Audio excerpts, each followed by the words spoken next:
What sounds interesting, Mike, is what we're going to be covering here over the next 3 weeks. Melchizedek. There's so much information to cover. Oh, I don't even know what you're going to do. You yeah, got your work cut out for you. Yeah, it's going to be 3 parts. Might as well jump into it, because there's just so much material about Melchizedek. And the reason there's a lot of material is because there's so many problems. There are so many points of confusion, so many points of ambiguity, so many things you can see in the text, and then go down 2 or 3 trails and trajectories and really rabbit holes in this case, that it's a challenge to basically just cover it all, much less try to reach any sort of conclusions about a number of things. But we'll do our best. We'll chop it up into 3 parts, and I don't think any of them are going to be short, but I know this one's not going to be short. So in this first part, we're going to focus on Old Testament material. So we're not going to get into Second Temple Jewish stuff. That's going to be part 2. And then, of course, New Testament material, part 3. But obviously parts 2 and 3 are going to build on this one. And you're going to see, I can telegraph this much here, you're going to see how certain elaborations are made on the Old Testament material. And some would even use the word alterations in Second Temple Jewish literature and in the New Testament. The Old Testament stuff is adapted in a number of respects by Second Temple Jewish tradition and New Testament. And that's not to say, and we'll hit an example or two today, that the New Testament or any of this other material is making stuff up. It's just that they'll seize on a particular trajectory and then kind of run with it or apply it in a different way that, it could be a legitimate application, but you could apply it in 2 or 3 other ways too. So there's just a lot here that there is to consider. This is one of those topics that is kind of a vortex. A simple question like, who was Melchizedek, turns into a dozen other questions, most of which don't have clear-cut answers. And I would say, again, this is easily one of the most complex topics in biblical studies. Let's just jump into the passages where Melchizedek is actually mentioned. We're going to start with Genesis 14.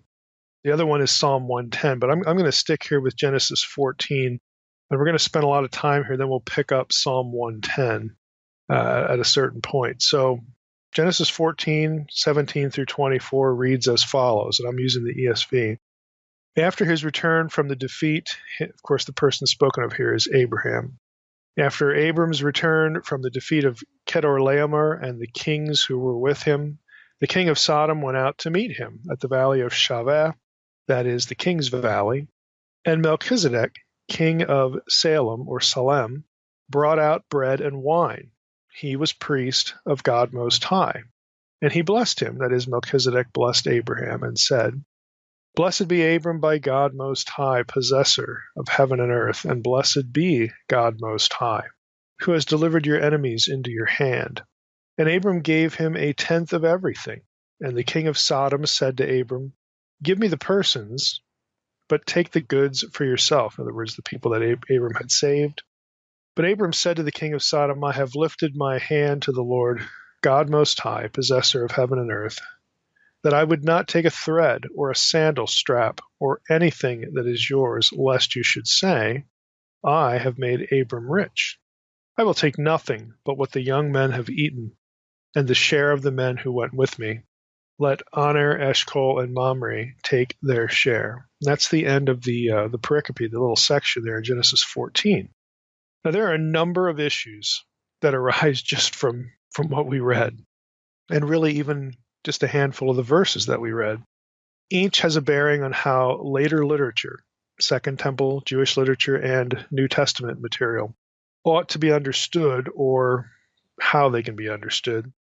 And it has a bearing on whether the other literature reinterprets what's going on here in Genesis 14 in a manner consistent with the original Old Testament passage. Now, this in turn has a bearing on Christology. We'll eventually get there when we get to the New Testament material, and that'll actually build on some Second Temple material too. Since the book of Hebrews links Jesus and Melchizedek in some way, and that's a little vague for right now, but we'll eventually get there. And what I say in part 3, I hope will be sort of evident from what we cover in parts 1 and 2. So for our starting point here, in Genesis 14, we're going to begin with the name, just the name Melchizedek. You think, well, what's the big deal about that? Oh, there's just a lot going on there. Now, in Hebrew, we have Melchizedek, basically two parts of the name. And I should note, I'm going to try to remember to do this for Brenda, who does our transcripts, that sometimes academic works will take Sedeq and write it, transliterate it, Tsedeq or Ek, or they will, instead of TS, have S with a dot underneath. It's the ts sound, TS combined. And nobody follows the same convention all the time. So either one of those is correct. It's the TS sound. So the name Melchizedek. Now, in the course of discussing the name, here's what we're going to hit. So just keep these things in your head. We have to talk about the type of name this is in terms of historical Semitic analysis. We'll talk about what the name means, and we also need to talk about the theology that's sort of glommed onto or packed onto this name. And that's going to take us into the issue of Israelite religion, and that in turn is really going to be focused on the second half of the name, Sedeq, because I will telegraph this at this point, and we'll eventually return to it. Sedeq is a deity name. It's the name of a god, a Canaanite god. And so that is going to factor into what we have here, what we're looking at when we see Melchizedek in Genesis 14 and elsewhere. Now, many presume that Melchizedek means king of righteousness, since that is a wording adopted in the New Testament. Hebrews 7:2 interprets Melchizedek's name, again Hebrew Melchizedek, as king of righteousness. And you can translate it that way, but the Hebrew is actually more flexible than that. Here are some questions to ask as we try to analyze the name. Is the name a Northwest Semitic personal name or not? If not, it might be a royal epithet, that is a title. So do we have a person's name here? Is Melchizedek, is that a personal name? Is it actually the name of a person? Or is it a title? Okay, it could actually be either, and I'll explain why in a moment. Another consideration is if it's not a name at all, again, and if it's a title, is there precedent for that view in the Old Testament, where you have something that looks like a personal name that might be a title? If, on the other hand, it is a personal name, is it a theophoric name or a descriptive name? Now, I need to unpack both those terms. Theophoric names are names that have a divine element in them, a deity name as part of them. So, Melchizedek. If Sedeq is supposed to be understood as a deity name, then Melchizedek would be a theophoric name. One component of it would be a deity. Kind of like Jeremiah, Yirmiyahu. Yahu at the end is the divine name, Yah. Okay. Zedek, Yahu. Okay, we have all these sorts of names in the Bible that part of the name is the divine name or some other deity name. Is Melchizedek one of those? Or is it just merely descriptive? In other words, going back to Hebrews 7:2, king of righteousness. Maybe Sedeq, that second part of the name, is not a deity name. Maybe it's an adjective, and therefore it's descriptive. My king is righteous, or king of righteousness.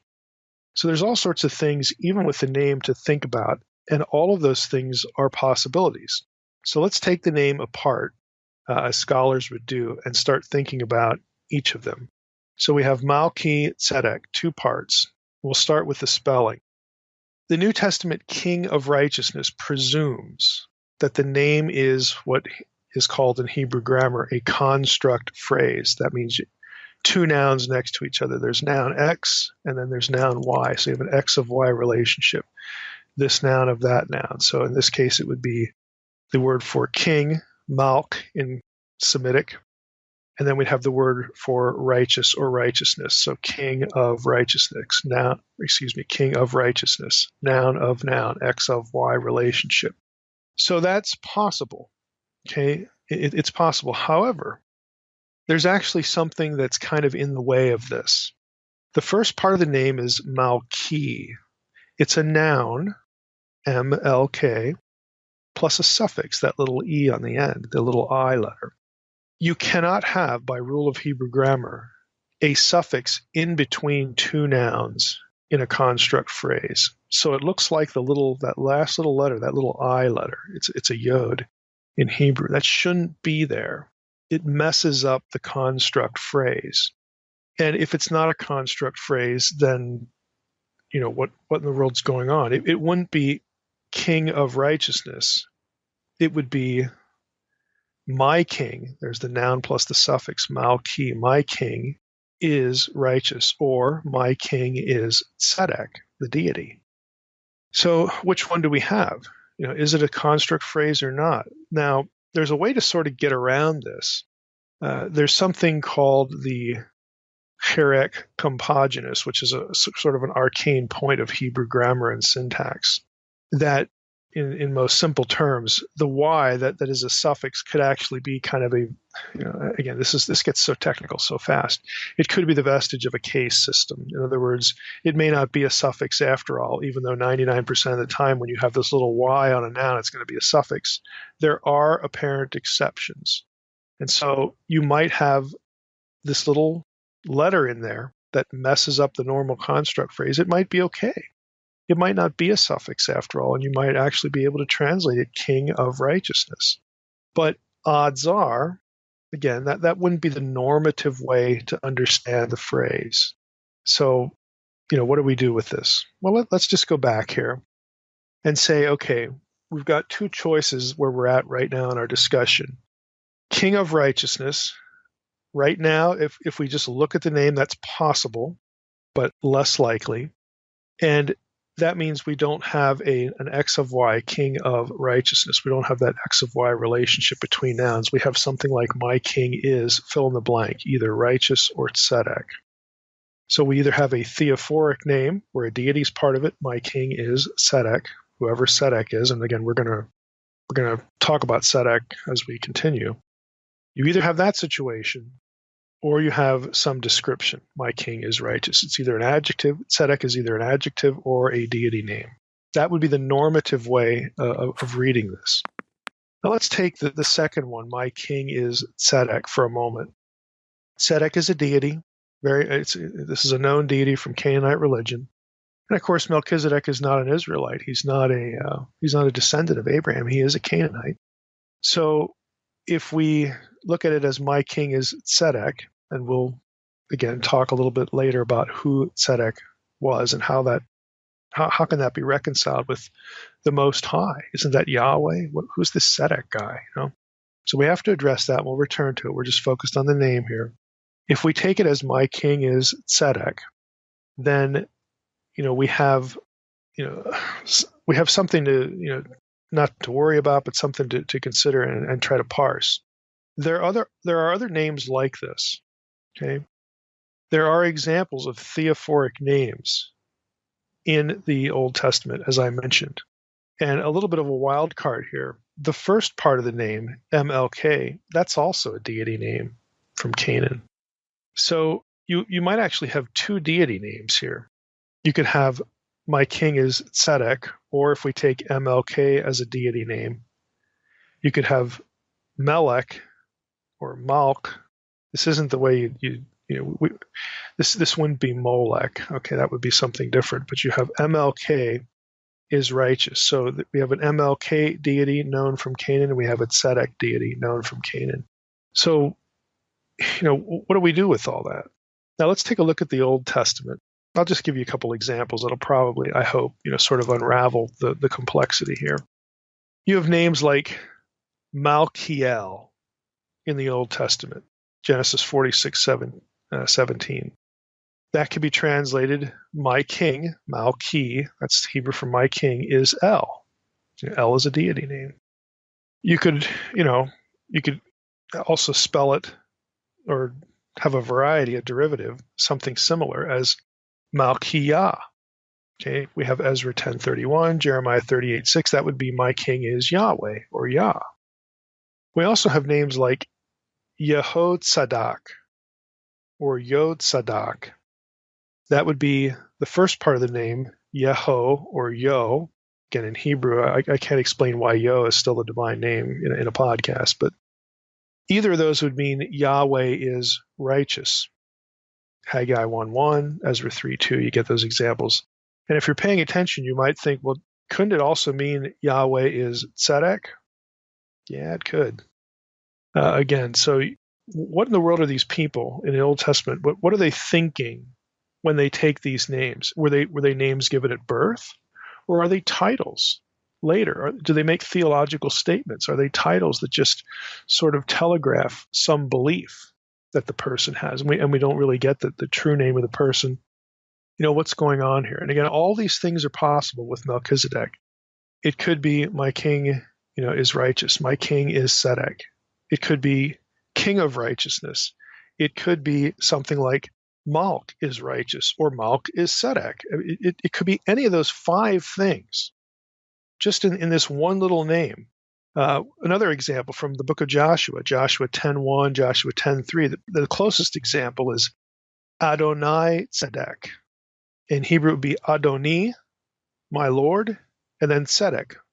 Tzedek is my Lord, or my Lord is Tzedek. Now, this particular guy in the book of Joshua, in Joshua chapter 10, verses 1 and verse 3, is the king of Jerusalem at the time of Joshua, which at the time of Joshua is a Canaanite city. And Tzedek, again, as we're going to see a bit later, is a well-known Canaanite deity. So it would make sense for the king of Jerusalem at that particular time. Remember, Jerusalem is only going to become the capital of Israel when David conquers it. We're not even near David's time yet. Originally, it was this Canaanite city. And so here you have a king that, again, is this really his name? Is this his name his mom and dad gave him, or is it a title?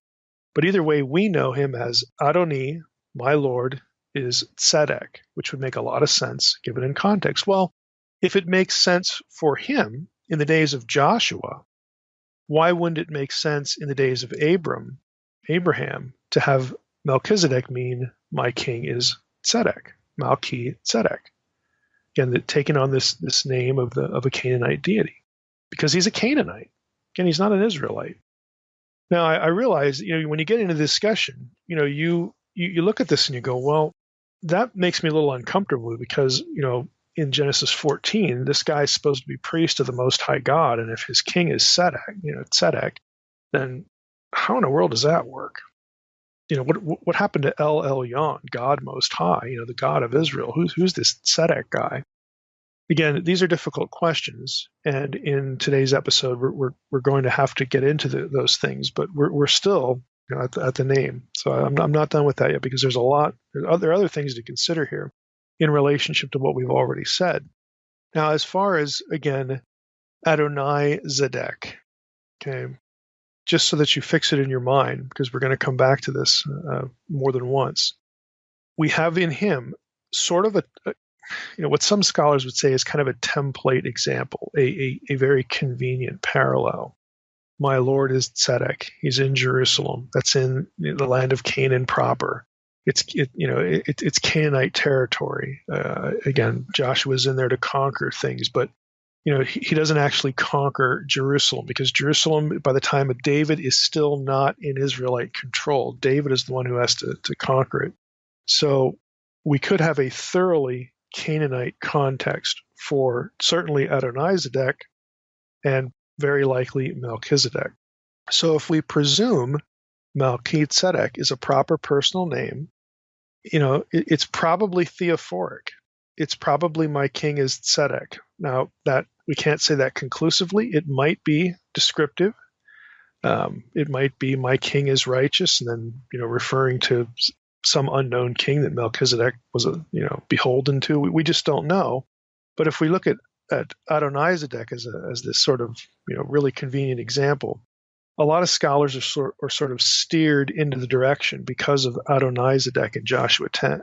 They're steered toward the notion that Melchizedek, and in Hebrew Melchizedek, is a theophoric personal name. That this guy, again, is either given a name that honors the god Sedeq by his parents, or he takes it himself, and then it would also function as a title.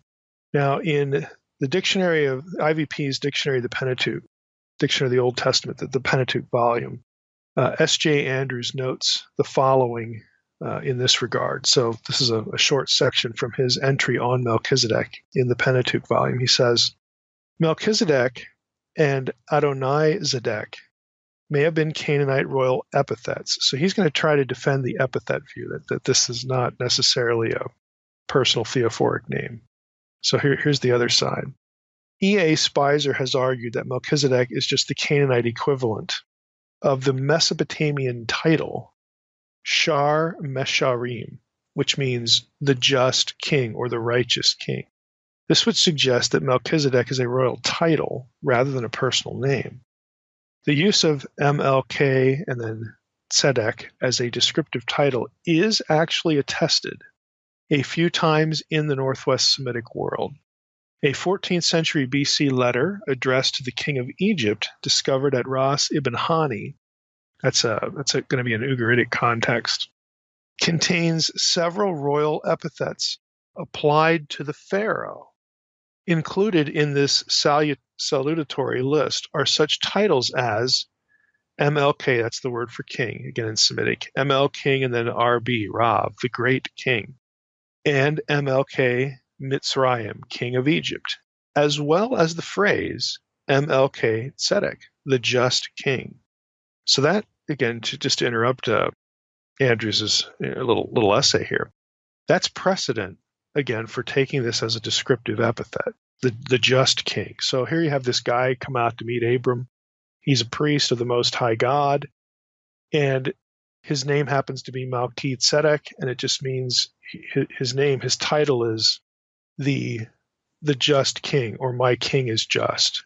So it could refer to some guy we don't even know rather than a deity. That's possible. But again, based on the analogy of Adonizedek, most scholars gravitate toward the theophoric name option. But you got this. This is a legitimate possibility, even though it might be a minority view. Back to Andrews.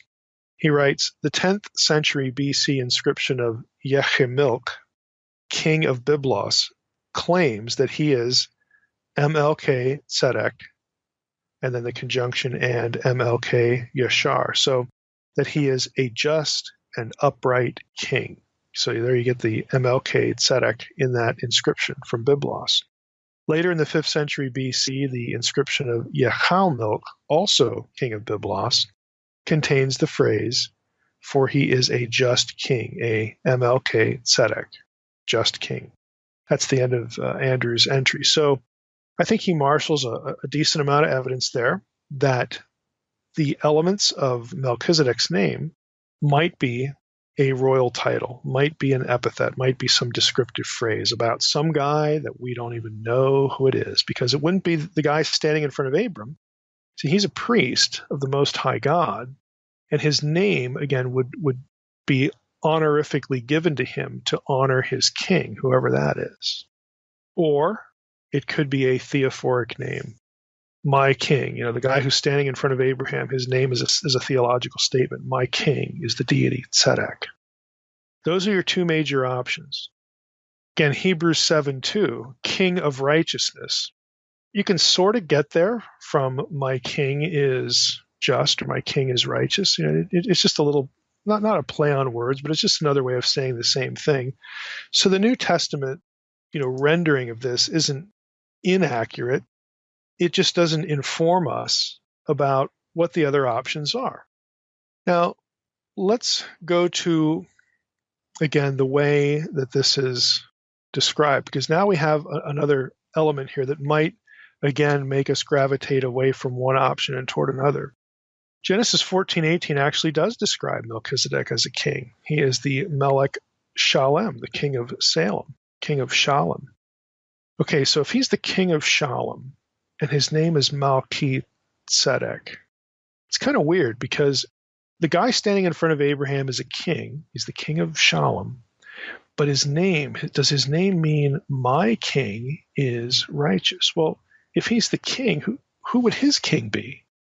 Again, this is another reason why, even though this idea of my king is righteous, that it could be an epithet that refers to some other person, even though that's possible, it just doesn't seem to make a whole lot of sense if Melchizedek himself is a king, because then he'd have another king. who's referred to as right. It makes more sense to have Melchizedek as a priest of the Most High God and a king of Salem, and his name means my king is Sedeq. In other words, it's a theological statement. It's a theophoric name. This is why most scholars gravitate toward that view. Not only is it possible, not only does it have a good precedent in the Old Testament and in lots of other Semitic languages as well, which we didn't get into, but it also seems to make better contextual sense rather than the alternative. So let's talk about King of Salem, King of Shalom. S and SH are kind of interchangeable here in Semitic, at least at this stage. We have here this description: Melchizedek is the king of Salem, or I'm going to try not to say Salem since that's such an anglicized pronunciation here, but Salem. Psalm 76:2, that in the Masoretic text that would actually be verse 3. So if you're looking in Hebrew, you need to know that. So in English Bible, Psalm 76:2 places Salem in parallel with Zion. Let me just read you the verse. His abode has been established in Salem, his dwelling place in Zion. And again, if we actually click out to that verse, his abode, well, the prior verse is, in Judah God is known, his name is great in Israel. So the him there, his abode, being referred to as obviously the God of Israel. So Psalm 76:2 places Salem in parallel with Zion, suggesting that Salem is to be identified as Jerusalem. And you say, well, duh, isn't that obvious? Well, actually, it's not, because you have some other things going on here. This identification is affirmed in the Targums, which are late, the Dead Sea Scrolls, again, which are also later than the Old Testament. That's intertestamental material. Also in Josephus and early rabbinic and Christian literature. They all, again, say that Salem is Jerusalem, it's Zion, 6 one, half dozen another. Now, in the Amarna tablets, Jerusalem is spelled Uru Salem, possibly reflecting a combination of the Sumerian word for city, Uru, and the name Salem. Now, in 397 AD, Jerome, again, the famous translator who gave us the Latin Vulgate, Jerome rejected the view that Jerusalem was Salem. Of course, this is going to be, since it's Jerome, it's going to filter down into church tradition. He argued that Genesis 14:18 referred to Salim, a town located in Samaria, northeast of modern Nablus. It is also noteworthy that Hebrews 7:2 appears to interpret MLK, the king of Shalom or Salem, as a title. It doesn't interpret it geographically, because in Hebrews 7:2 we have the phrase king of peace. It doesn't say king of Jerusalem. It doesn't say king of Urushalem. It doesn't say king of Zion. It says king of peace. So here we have another problem. So not only do we have a problem with the name, and again, Hebrews 7:2 can be in the ballpark. It saying that Melchizedek's name means king of righteousness is linguistically possible. It's unlikely that's what's going on in the Old Testament story originally, because Melchizedek is himself a king, and again, because of that, we sort of lean over, at least I do, we lean over to the theophoric name option. My king is Sedeq. So the writer of Hebrews doesn't get this wrong. He is taking one possible trajectory and sort of playing on it. And he does the same thing with this king of Salem phrase, because he doesn't interpret it as king of a geographical spot, king of a particular city. He actually, takes that phrase and translates it, renders it as king of peace. So we have both connection points in the book of Hebrews back to Genesis 14, obviously, because they're talking about Melchizedek, but we also have points of disconnect. We have a sort of intentional use of these phrases by the writer of Hebrews, again, to make a certain theological point. I don't want to drift into the New Testament too much, but I want you to see that when we get to the New Testament, we're going to have to come back to, this issue. Again, the name itself and this descriptive phrase, King of Salem, aren't really precisely reproduced in the book of Hebrews, the way people in the time of Abraham or in the biblical period when it comes to Israelite stuff, they probably would have read it differently than the writer of Hebrews does in chapter 7 of that book. Again, I don't want to get too far ahead of myself. Let's talk about more on the Salem-Jerusalem connection.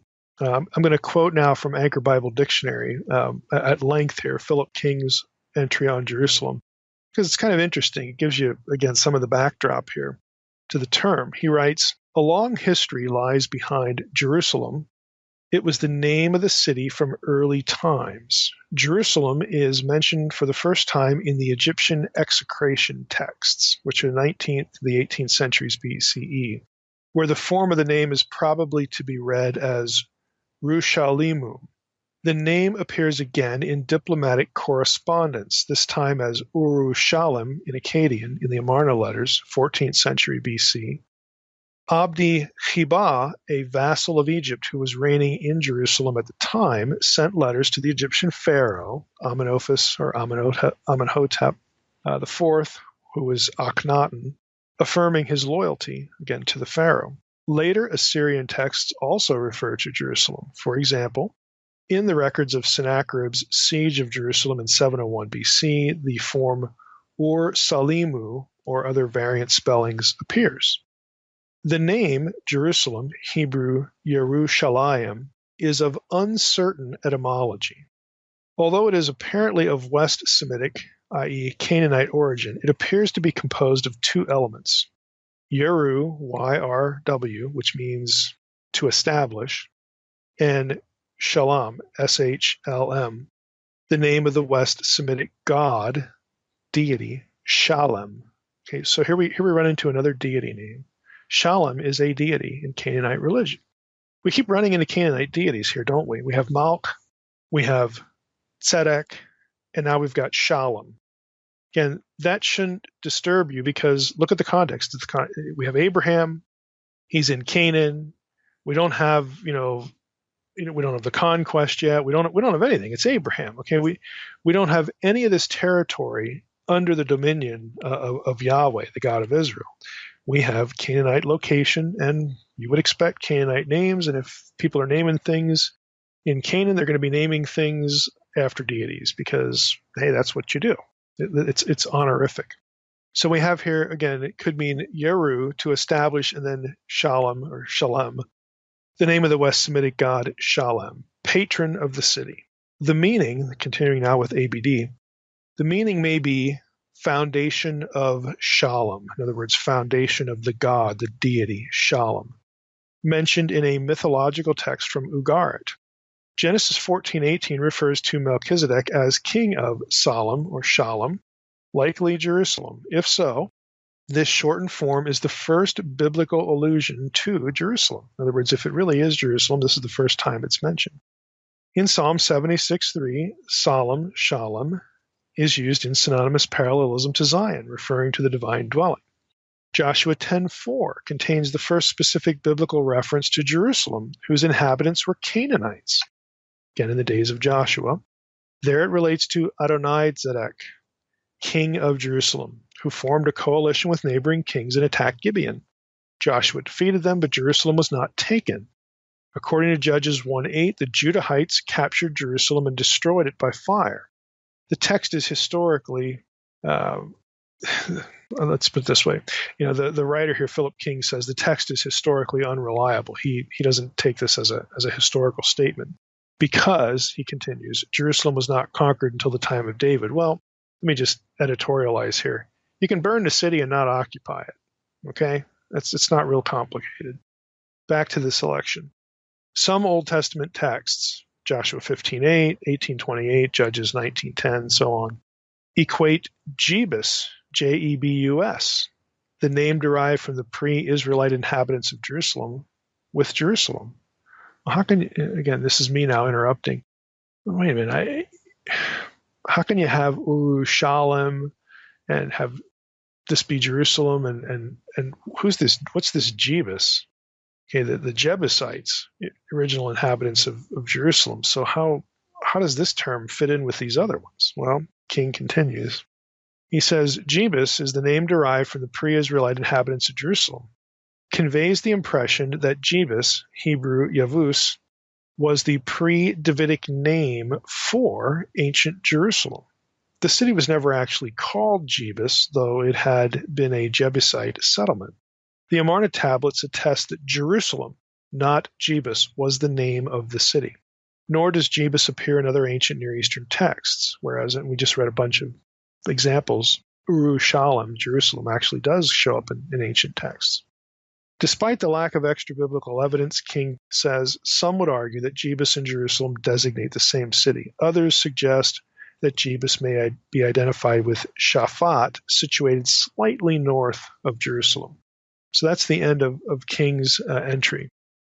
Now, Stephen Reed, also in the same publication, Anchor Bible Dictionary, in his entry on Jebus, says this: some scholars have been troubled by this identification of Jebus and Jerusalem for several reasons.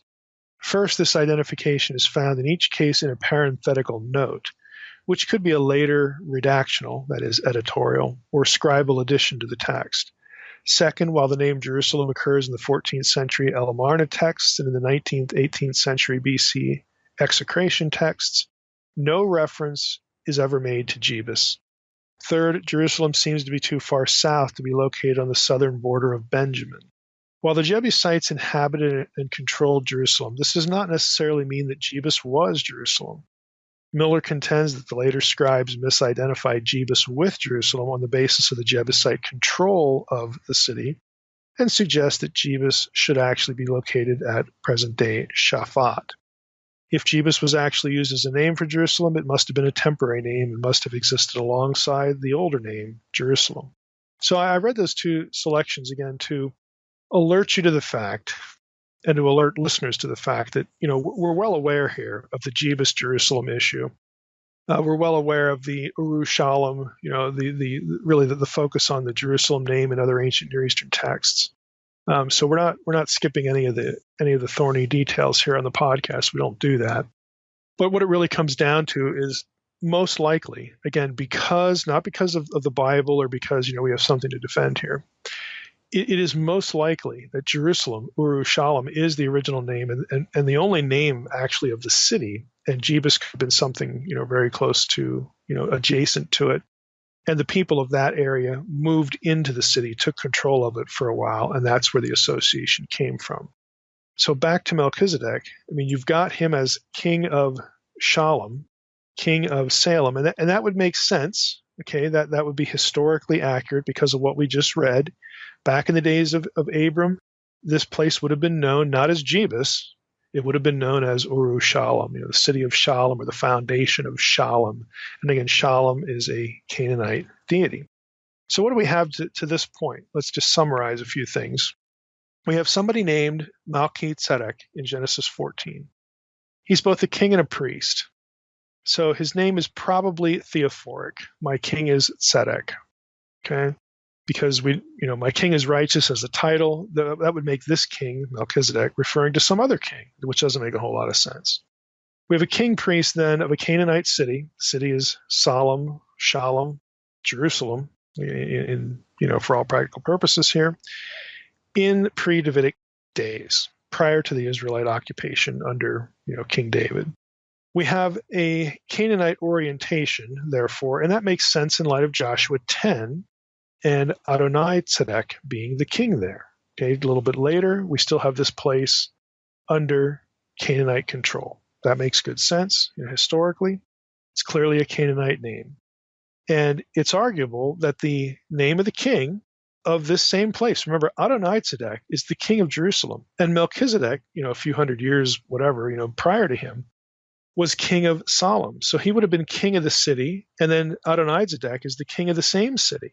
And Adonizedek's name is my Lord is Sedeq. So again, we take that back to Genesis 14. It makes sense to have Melchizedek's name mean my king is Sedeq. Okay? Or Adonizedek is my Lord is Sedeq, excuse me.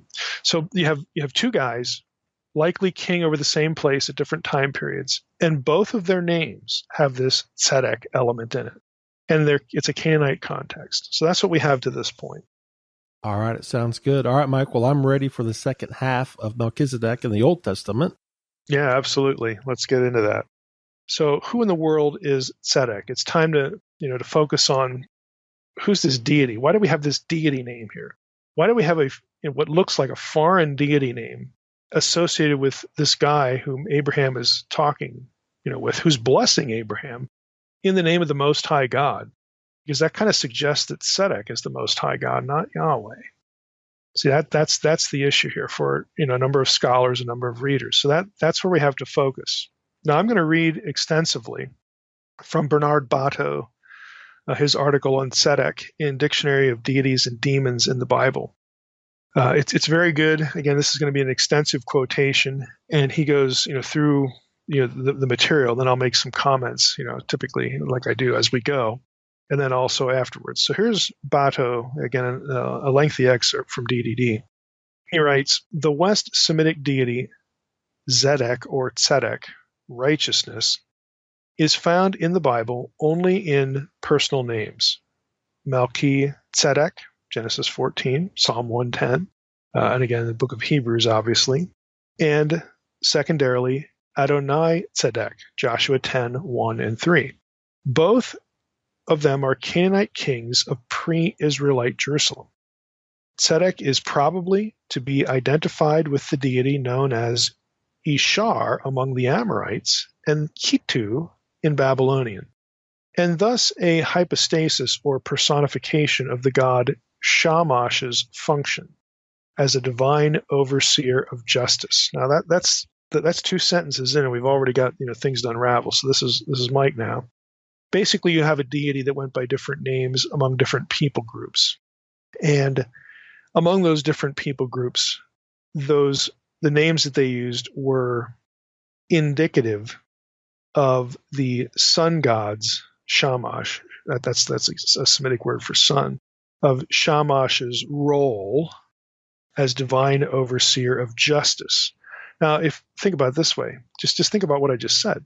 If you have the sun god for some Canaanites being the god of justice, well, isn't the Canaanite word for that Sedeq? Well, yeah, it is. So you could refer to the different role of the deity by different terms, and this is how you get this sort of like round robin of terminology in ancient Near Eastern deities. This happens all the time, where different people groups would refer to a deity by different names, but assign to him the same properties, and it creates confusion for us because of the different names. So that's what you have going on here. Back to Bato. The cult of Tzedek appears to have been well established in pre-Israelite Jebusite Jerusalem. Some aspects of this cult apparently were translated into Yahwism, worship of Yahweh. In a number of texts, righteousness with a capital R appears either as a member of Yahweh's court, his council, or as a personification of Yahweh's concern for justice, kind of like Yahweh himself. Evidence for the West Semitic deity Tzedek is mostly indirect but nonetheless compelling. Most decisive is a statement by Philo of Byblos that the Phoenicians had a god named Sedeq, or, in other words, Tzedek. Philo, who claimed to get his information from the Phoenician writer Sanchuniathon, I always mess this name up, Sanchuniathon, noted that the Phoenicians numbered among their gods, quote, Misor and Sedeq. Misor and Sedeq correspond to Hebrew Mishor, which means justice, and Sedeq, which means righteousness. Sedeq is not directly attested elsewhere as the name of a deity, but indirect evidence comes from two sources, the Amorite and Babylonian pantheon, and of course West Semitic personal names. The West Semitic god Sedeq seemingly corresponds to the deity known as Kitu in the Babylonian pantheon and as Ishar in the Amorite pantheon. In Mesopotamia, the preservation of truth and justice was considered to be the particular domain of the sun god Shamash. Truth, capital T, or right, capital R, was personified and deified as the god Kitu, which means truth or right, from the Akkadian root kanu and the Hebrew root kon. Kitu was often invoked together with the god Misharu, justice. One or both of these deities were described as seated before Shamash. In other words, they were Shamash's attendant or ministers of Shamash's right hand. It appears that the deity known as Kitu in Babylonia was known further to the west under the names Ishar and Sedeq, all three names having essentially the same meaning, but operative in different linguistic communities. West Semitic personal names containing the root Sedeq are attested at many sites, including Elamarna, Ugart, Ramah, and Mari. In the Bible, the god Sedeq appears only in the personal names of two Canaanite kings. Again, this is familiar territory, Melchizedek and Adonizedek, fueling speculation that Jerusalem was a cult center for Sedeq in pre-Israelite times. Melchizedek is identified not only as king of Salem, but also a priest of God Most High. Today usually understood to mean that Melchizedek was a devotee of the god El, head of the Canaanite pantheon. Others argue, though, that Melchizedek was a priest of the god Sedeq. Again, and I'll just stop there for a moment. That's understandable because of what we've talked about before. His name might be, my king is Sedeq. Back to Bado. One hypothesis suggests that Sedeq is to be identified with the god Salem, whose name is embodied in Jerusalem. Support for this hypothesis may come from the Ugaritic personal name Tzedek Shalom. There's an Ugaritic personal name that actually combines the two. Okay, that's me talking now. So support for the hypothesis may come from the Ugaritic personal name Tzedek Shalom. Should this name mean Tzedek is Shalom rather than the more probable Shalom is righteous? Shalom certainly has connections with a solar cult, aspects of which may have been incorporated into Israelite Yahwistic religion. A long-standing cult of Tzedek at Jerusalem could account, at least partially, for the fact that even during the Israelite period, Jerusalem laid special claim to such titles as the city of righteousness, city of Sedeq. That's Isaiah. So it's much later, Isaiah 1:21 verse, and also 1:26. Jerusalem is called the city of Sedeq, city of Tzedakah, righteousness. And pasture of righteousness. That's Jeremiah 31:23. Pasture of Sedeq, Tzedakah, righteousness. Although evidence of a solar cult in the Temple of Jerusalem has been exaggerated in the past by some scholars, nevertheless, some form of a solar cult was practiced in the temple in Jerusalem right up to the time when the temple was destroyed in the 6th century BC. That's Ezekiel 8:16. And in our series in Ezekiel, we talked about that when we hit chapter 8 about people worshiping Yahweh as a sun deity. And again, you could see how they could do that. We talked about that then, but God wasn't real happy with it because you're not supposed to worship the objects and the celestial objects in the sky. So that's familiar territory, at least to long-term podcast listeners here. Back to Bado. It is unclear that this solar cult is traceable back to Jebusite times, however. It may be that Manasseh introduced this ritual only a century earlier under Assyrian influence. Josiah's reforms, circa 620 BC, during which, quote, the horses that the kings of Judah had dedicated to the sun at the entrance to the house of the Lord, unquote, were removed. And, quote, the chariots of the sun, unquote, were burned. That's 2 Kings 23:11. Again, this could indicate that these things, these reforms of Josiah were in part aimed at destroying the symbols of Assyrian hegemony over Judah, namely these sun worship symbols. Aspects of the West Semitic god Sedeq were absorbed into Yahwism at some point. Rather than remaining as an independent deity, Sedeq, righteousness, was translated as a quality of Yahweh. Thus, at times, Sedeq and Yahweh are found in synonymous parallelism. Now, that's an important thought because for the biblical writers, when think of it this way, when Jerusalem is taken over by David, okay, and obviously, think about just think about biblical history. Okay, so here you got Abraham. Let's just go all the way back there. Abraham worships Yahweh. It's just Abraham. Okay, and he has some kids. He's got some servants. I mean, those are the Yahweh worshipers around. They're living in Canaan because God told him to go there. Everybody else is a Canaanite. So, of course, you're going to run into people who are Canaanites. And they're going to be, people like this Melchizedek guy, who is a priest of the Most High God. And at the time, just think about what we have to deal with here. Could we say that Melchizedek at the time considered the Most High God Sedeq? In other words, that was his name for the Most High God. When if you walked up to Melchizedek and said, "Hey, who's the Most High God?" he would say Sedeq. All right. So that doesn't mean that it's a different deity than Yahweh necessarily. Okay. it means that we have a different name for the same deity. Again, it can go either way, and scholars are divided. What we know for sure, though, is that by the time you get David come in there, take control of the city, there's no ambiguity as to who David's worshiping. And when the historical books, again, get written, they're going to reflect a theological revolution. That no, we're not going to come into this place called Jerusalem. And, okay, we're coming in here as Yahweh worshipers, and yeah, you guys are doing your Sedeq thing over here. No, we're here to tell you that the Most High God is Yahweh. And you have this sort of textual merging that reflects this sort of, what's the term I'm looking for? Kind of a theological statement. I don't want to say theological takeover, but that might be a good way to put it. David goes in there and says, we are claiming this turf, because this was given to our ancestors by Yahweh, the Most High God. We are claiming this turf, this city. This is going to be my capital.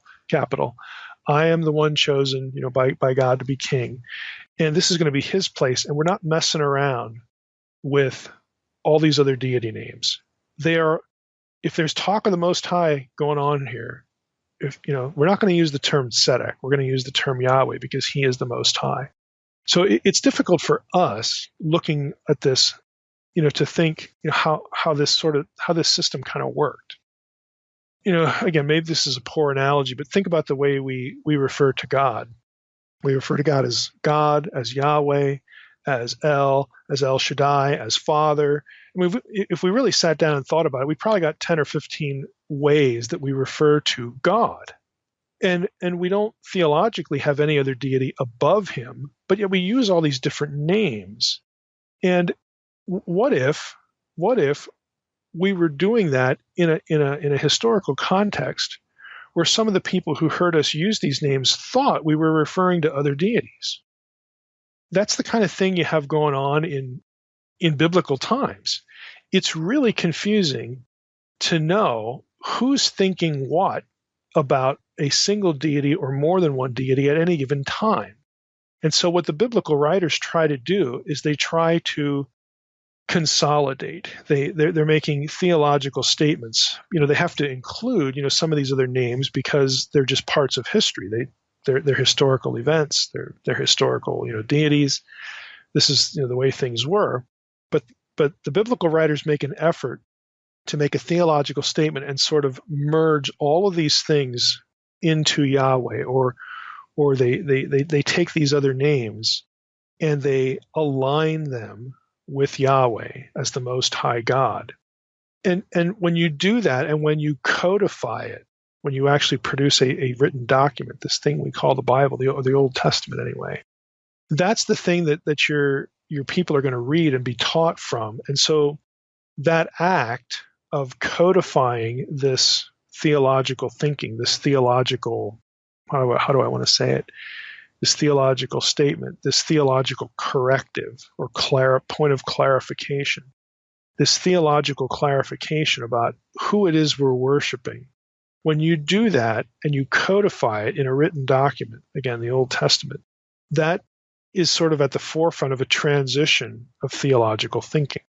So, it's really hard to say, again, even with certain biblical characters, what they were thinking about at any given point theologically, because all we have is a particular story about them. They might bear a name like Melchizedek. We don't really know who he was thinking about or what he was thinking, but we do know what the biblical writer is thinking. The biblical writer is going to make sure that names like Sedeq or El this and that, Shaddai, whatever, the biblical writers are going to make sure that their readers know that who we're talking about is the God who made a covenant with Israel. His covenantal name is Yahweh. He could go by these other names and did, and we have biblical evidence for that.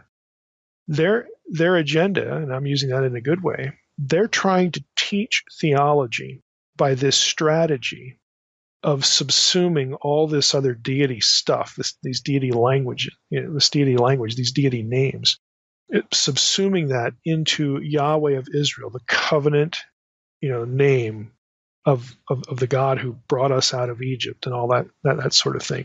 The Bible itself in its creation is a theology lesson. It's putting forth a theology. Now let's go back to Bato, pick up where we left off. He says again, rather than remaining as an independent deity, Sedeq, righteousness, was translated as a quality of Yahweh. In other words, it's not biblical writers transform the name away from being possibly understood as a separate deity, and they make it a quality of Yahweh. They bring it, they subsume it with Yahweh. They're going to do this with other deities like Dever and Ketev. They don't, the Canaanites would think these are big time deities. In certain passages, this is just me now rabbit trailing. In certain passages, Dever and Ketev again are depicted as servants of Yahweh. Again, that's a theological statement, like Habakkuk 3. They follow in Yahweh's retinue.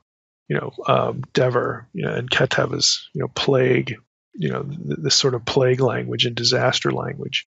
They serve Yahweh. They're subservient. They're lesser. They're part of his own heavenly entourage. They do his bidding for him. Okay, and both those terms have to do with natural disasters. So that it's a theological statement. Other deities are reduced to servants of the Most High, who is Yahweh, or their attributes get absorbed into Yahweh as the Most High. This is the biblical writers do this all over the place because they are teaching theology. That's what they're doing. So again, back to Bato again. I'll try to get through this section.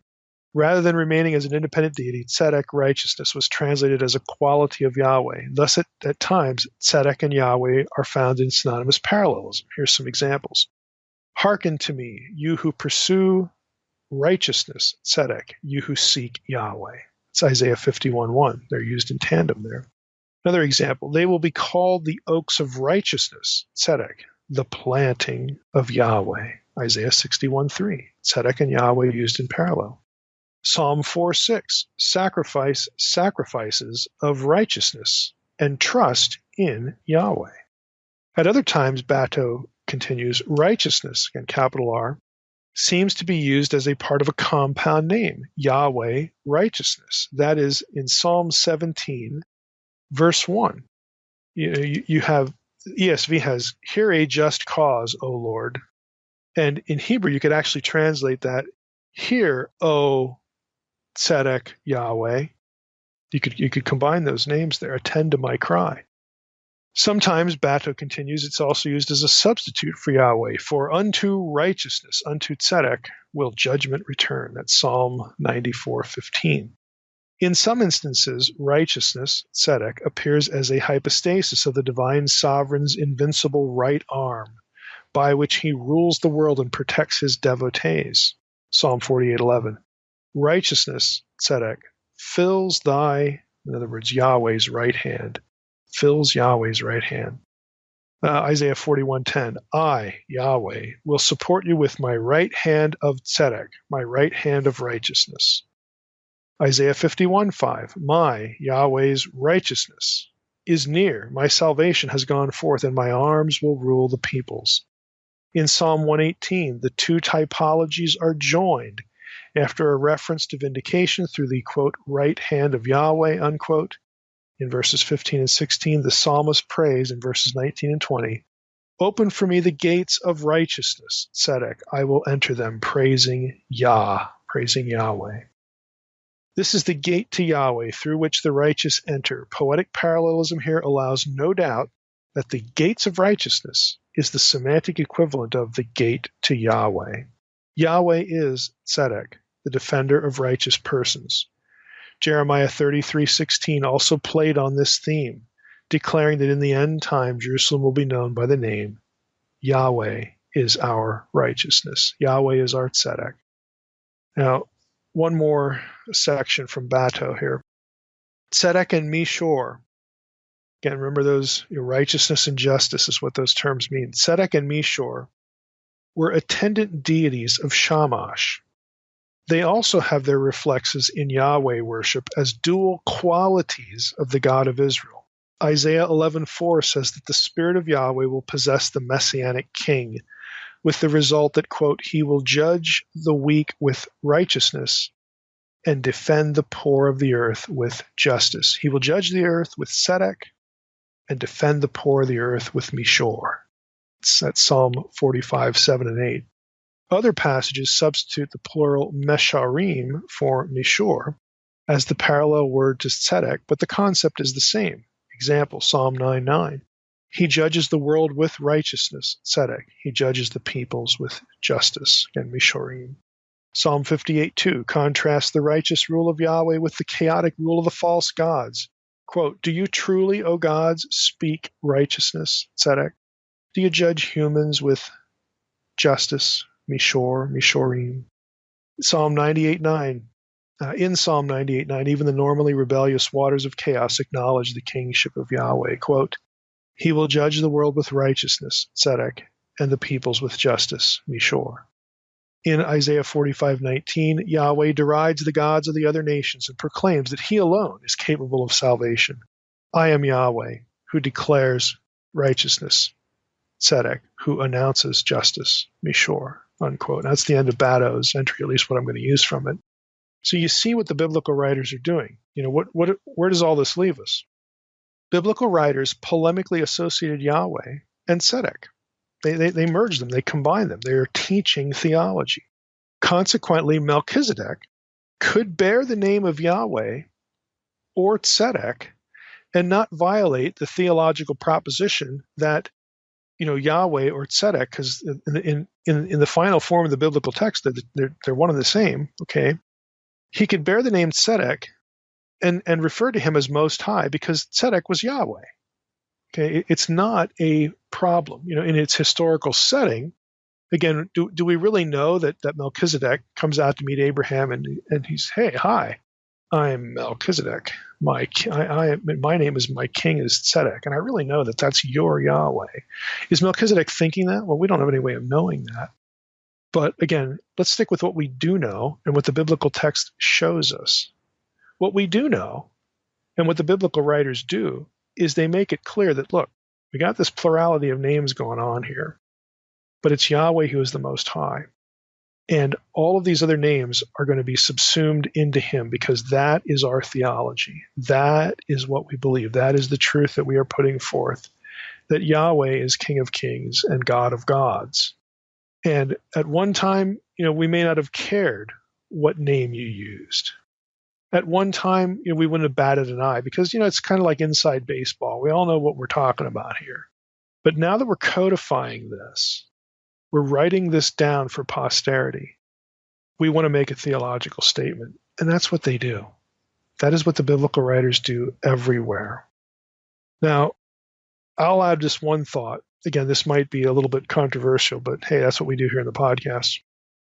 This whole proposition, this whole way of understanding this, again, to take all these names and sort of, merge them and, present a unified theology, that's good news. That's theologically consistent. I think that's completely understandable. But guess what? That doesn't work very well with Mosaic authorship. How would we assume that Moses knew any of this or Moses strategically did this? Because Jerusalem hadn't been conquered. It's not conquered by Joshua's day.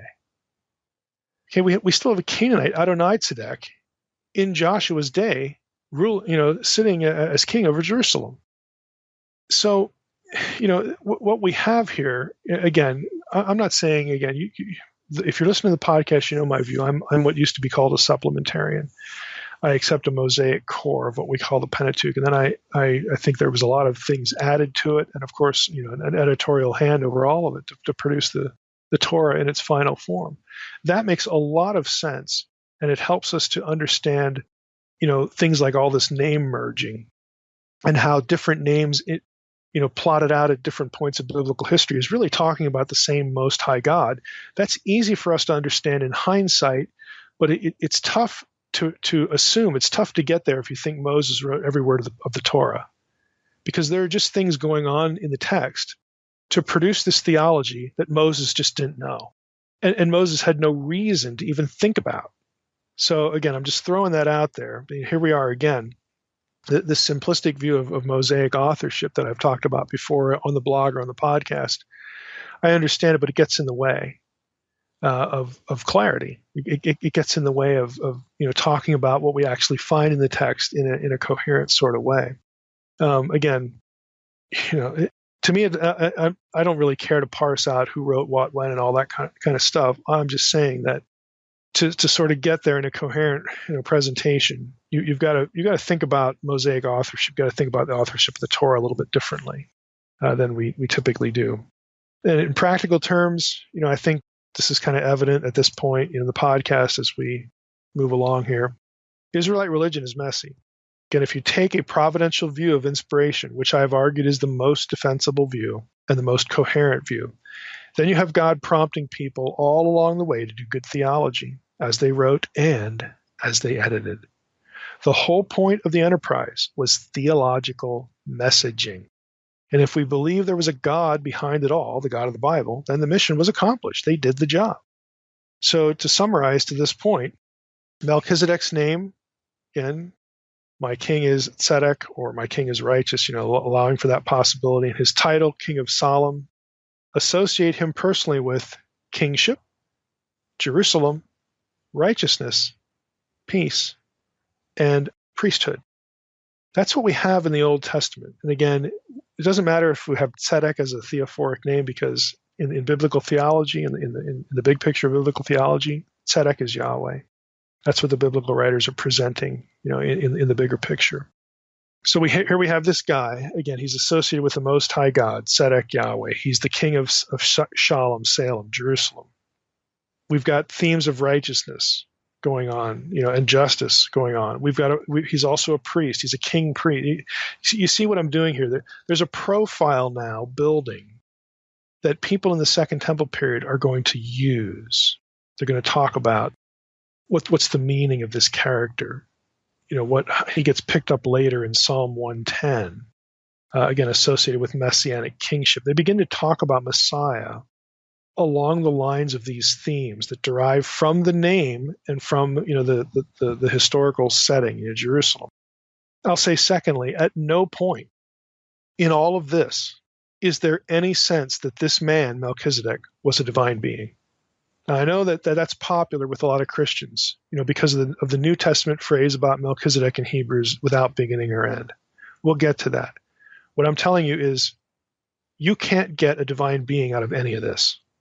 And so my predilection is to view Melchizedek not as a divine being, because I don't have anywhere to hang that hat on.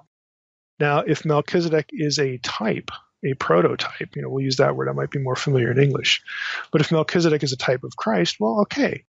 We get that. And Christ, as the second person of the Trinity, is eternal, without beginning, without end, all that kind of stuff. But that doesn't mean Melchizedek has to match the analogy at every point.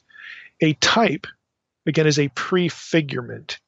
It's not a one-to-one equivalent in all aspects. So I'm just saying. Let's turn now to the second Old Testament issue, Psalm 110. It's almost as gnarly, but we're not going to spend as much time on it because we'll pick up with it later when we get to messianic stuff. Put in the form of a question. Why does Psalm 110 connect the dynastic line of David, and hence the Messiah, with the priestly order of Melchizedek? The answer is going to be David's association with Abraham in terms of lineage, genealogy, and how the original Melchizedek material frames the account of Abraham eschatologically. Believe it or not, there's eschatology in the book of Genesis, in the Torah. And the specific link is the rule of the son of David, the rule of a descendant Yahweh produces over all the nations. That's the eschatological part. So in Psalm 110, we read this: "The Lord says to my Lord, sit at my right hand until I make your enemies your footstool. The Lord sends forth from Zion your mighty scepter. Rule in the midst of your enemies. Your people will offer themselves freely on the day of your power, in holy garments, from the womb of the morning. The dew of your youth will be yours. The Lord has sworn and will not change his mind. You are a priest forever, after the order of Melchizedek." That's the first four verses. And now Psalm 110 turns eschatological. The Lord is at your right hand. He will shatter kings, plural, on the day of his wrath, day of the Lord. He will execute judgment among the nations, filling them with corpses. He will shatter chiefs over the wide earth. He will drink from the brook by the way, therefore he will lift up his head. Now again, there's lots of technical argumentation based on intertextuality throughout the Torah and with Melchizedek and Abraham and this psalm, all these points of linguistic connection. It's not going to translate well to a podcast, but I'm going to pick a few out. Think about it this way. Ask yourself this question. Is it a coincidence? Okay, is it a coincidence? Now, let me set it up this way. Here, we just read Psalm 110. We have this statement about, hey, messianic guy. Okay, the Lord says to my Lord, sit at my right hand till I make your enemies your footstool. So the messianic king is going to have a scepter. He's going to rule in the midst of his enemies. He's sent forth from Zion. He's a priest forever after the order of Melchizedek. And then it turns to this day of the Lord language about the conquest of the nations.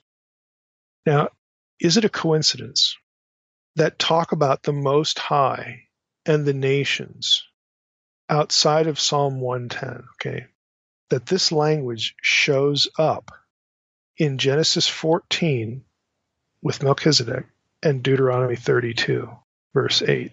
And when the nations, when the Most High divide the nations, again, that Deuteronomy 32 worldview, here it is again. Melchizedek and Abraham, the priest of the Most High. Melchizedek blesses Abraham. He is the priest of the Most High who blesses Abraham, the one whose seed will be the linchpin to reclaiming and ruling over the disinherited nations.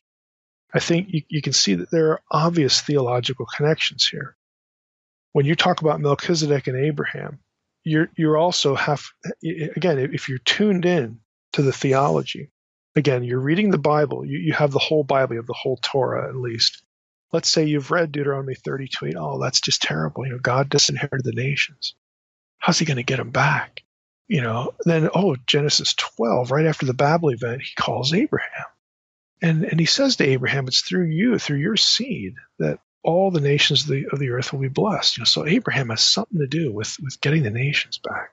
And then when Abraham meets Melchizedek, well, it turns out Melchizedek is priest of Elyon, the Most High God. And Melchizedek blesses Abraham. Well, that's kind of interesting. Again, these connections are deliberate, and there's a lot more. If you go to Numbers, is it another coincidence that in the Balaam oracle, Numbers 24, verses 16 through 18, Balaam seeks, quote, the knowledge of the Most High, unquote. And then he launches into an eschatological prophecy in Numbers 24 of how the seed of Abraham, that is Israel, of course the Messiah by extension, will defeat its enemies and possess their lands. Look at what Balaam says in verse 17. It's Numbers 24. I see him, but not now. I behold him, but not near. Who's the him? Who does Balaam see, but not now? Who does he behold, but he's not yet near? A star shall come out of Jacob, and a scepter shall rise out of Israel. Ooh, that sounds like Psalm 110. Yeah, it does. Again, that's not a coincidence. This star shall crush the forehead of Moab and break down all the sons of Sheth. And then if you keep going in verse 18, guess who else gets conquered? Edom and Seir. Remember our episodes on Obadiah? Remember our series on the podcast on Obadiah and how Edom, Seir, how these places were emblematic of Babylon? Babylon. Where have I heard that? Oh, yeah, Deuteronomy 32. That Babel was the place where the nations were disinherited. Does scepter rise out of Israel sound familiar? From Numbers 24:17. And of course, you get that language in Psalm 110. In verse 2, the Lord sends forth from Zion your mighty scepter. Where does the scepter rise out of Israel? What's the other passage? It's Genesis 49:10. The scepter shall not depart from Judah, nor the ruler's staff from between his feet, until tribute comes to him, and to him shall be the obedience of the peoples, the nations. Did you ever look for the context of Genesis 49? If you go back to verse 1, the context is, quote, in days to come. In Hebrew, it's literally the last days. Now look at Numbers 24:14. Back to Numbers, back to the Balaam oracle. Behold, I am going to my people. Come, I will let you know what this people will do to your people in the last days, in the latter days. There's something going on here between Genesis 49, Numbers 24, Deuteronomy 32, Psalm 110, Genesis 14, Abraham and his seed, and Melchizedek. All of these things are tied together. And the context for tying them together is reclaiming the nations that were disinherited. Deuteronomy 32 worldview again. There's something going on here with this talk, and then of course it's situated in the last days and the conquest of the nations, the defeat of Babel, the children of Abraham. Melchizedek gets thrown into the mix because the name Most High is intertwined in several of these passages, and the fate of the nations coming back to Yahweh is tied to all of them. So in Psalm 110, the Davidic king is described this way: You are a priest forever, after the order of Melchizedek. The Lord is at your right hand. He will shatter kings on the day of his wrath. He will execute judgment among the nations. The last thing we want to talk about here is why the priest language. Why does the king need to be a priest? What about the priesthood of Aaron? I'm sure you've asked that question. The short answer is that the evidence in the text that Melchizedek's kingship, remember he was king of Jerusalem, no less. And again, is that a coincidence? Since it was David, remember David, the one who would produce the Messiah, the Messianic line. Is that a coincidence since it was David who conquered the city and made that same place? The place where Melchizedek was king, David made it his capital. Is that a coincidence? No. Melchizedek's kingship is connected to Abraham. It legitimizes the rule of Abraham's seed. Now think of it this way. Melchizedek was king of Jerusalem. David is going to be king of Jerusalem. Melchizedek was priest of the Most High. So by connecting Melchizedek to David by means of Jerusalem, it also connects both of them to David, because David is a descendant of Abraham. And it legitimizes the rule of Abraham's seed, who is David. And of course, ultimately you could say the same thing about the seed that David produces. It's also a descendant of Abraham, and that's the Messiah. It's Jesus. That's why another one of the reasons why we have Jesus' genealogy going back through both of these guys. It would seem reasonable to think that this original kingship, the original kingship of Jerusalem doesn't go back to David, it goes back to Melchizedek. The original kingship of Jerusalem also entailed a priestly role. And the priestly role would not be inherited by the sons of Aaron. It would be inherited by the descendants of Abraham. And it has chronological priority over the Aaronic priesthood. So the Aaronic priesthood split the role between, it gave Israel two leaders. Political leader was Moses, priestly leader was Aaron. The argument that Aaron's priesthood, catch this, I've mentioned this before in Q&A about Melchizedek, but we have to bring it up again. Think about this. This is kind of a radical thought. There's a good argument to be made that Aaron's priesthood was a divine concession to the lack of faith on Moses' part. In other words, it was plan B. The idea is that plan A would have been to make Moses both the political leader and the priestly leader. But Moses was weak and lacked faith, so God allowed Aaron to enter the picture. Now, if you read certain things in Exodus 3 and 4, it's kind of striking. Exodus 3:18. Let's just start there. They will listen to your voice. This is God speaking to Moses. And you and the elders of Israel shall go to the king of Egypt and say to him, the Lord, Yahweh, the God of the Hebrews, has met with us. And now please let us go 3 days' journey into the wilderness that we may sacrifice to the Lord our God. Okay. Then, in Exodus 4:1, you have the statement, Moses answered, but behold, they will not believe me or listen to my voice, for they will say the Lord did not appear to you. I mean, God just told him, in Exodus 3:18, look, they're going to listen to your voice. And Moses says, no, they won't. And this happens all the way. There's a lot of this going on in Exodus 3 and 4, where Moses takes what God says and just says, no, I don't believe it. That's not going to happen. And again, you have a series of faithless statements on Moses' part, and God, being patient, puts up with it to a certain point. But note the point at which God becomes angry and what he does. This is Exodus 4. Moses said to the Lord, "O my Lord, I am not eloquent, either in the past or since you have spoken to your servant, but I am slow of speech and of tongue." Then the Lord said to him, "Who has made man's mouth? Who makes him mute or deaf or seeing or blind? Is it not I, the Lord? Now therefore go, and I will be with your mouth and teach you what you shall speak." Moses comes back, verse 13. But he said, "Oh my Lord, please send someone else." I mean, he just can't believe. Then the anger of the Lord was kindled against Moses, and he said, "Is there not Aaron, your brother, the Levite? I know that he can speak well. Behold, he is coming out to meet you, and when he sees you, he will be glad in his heart.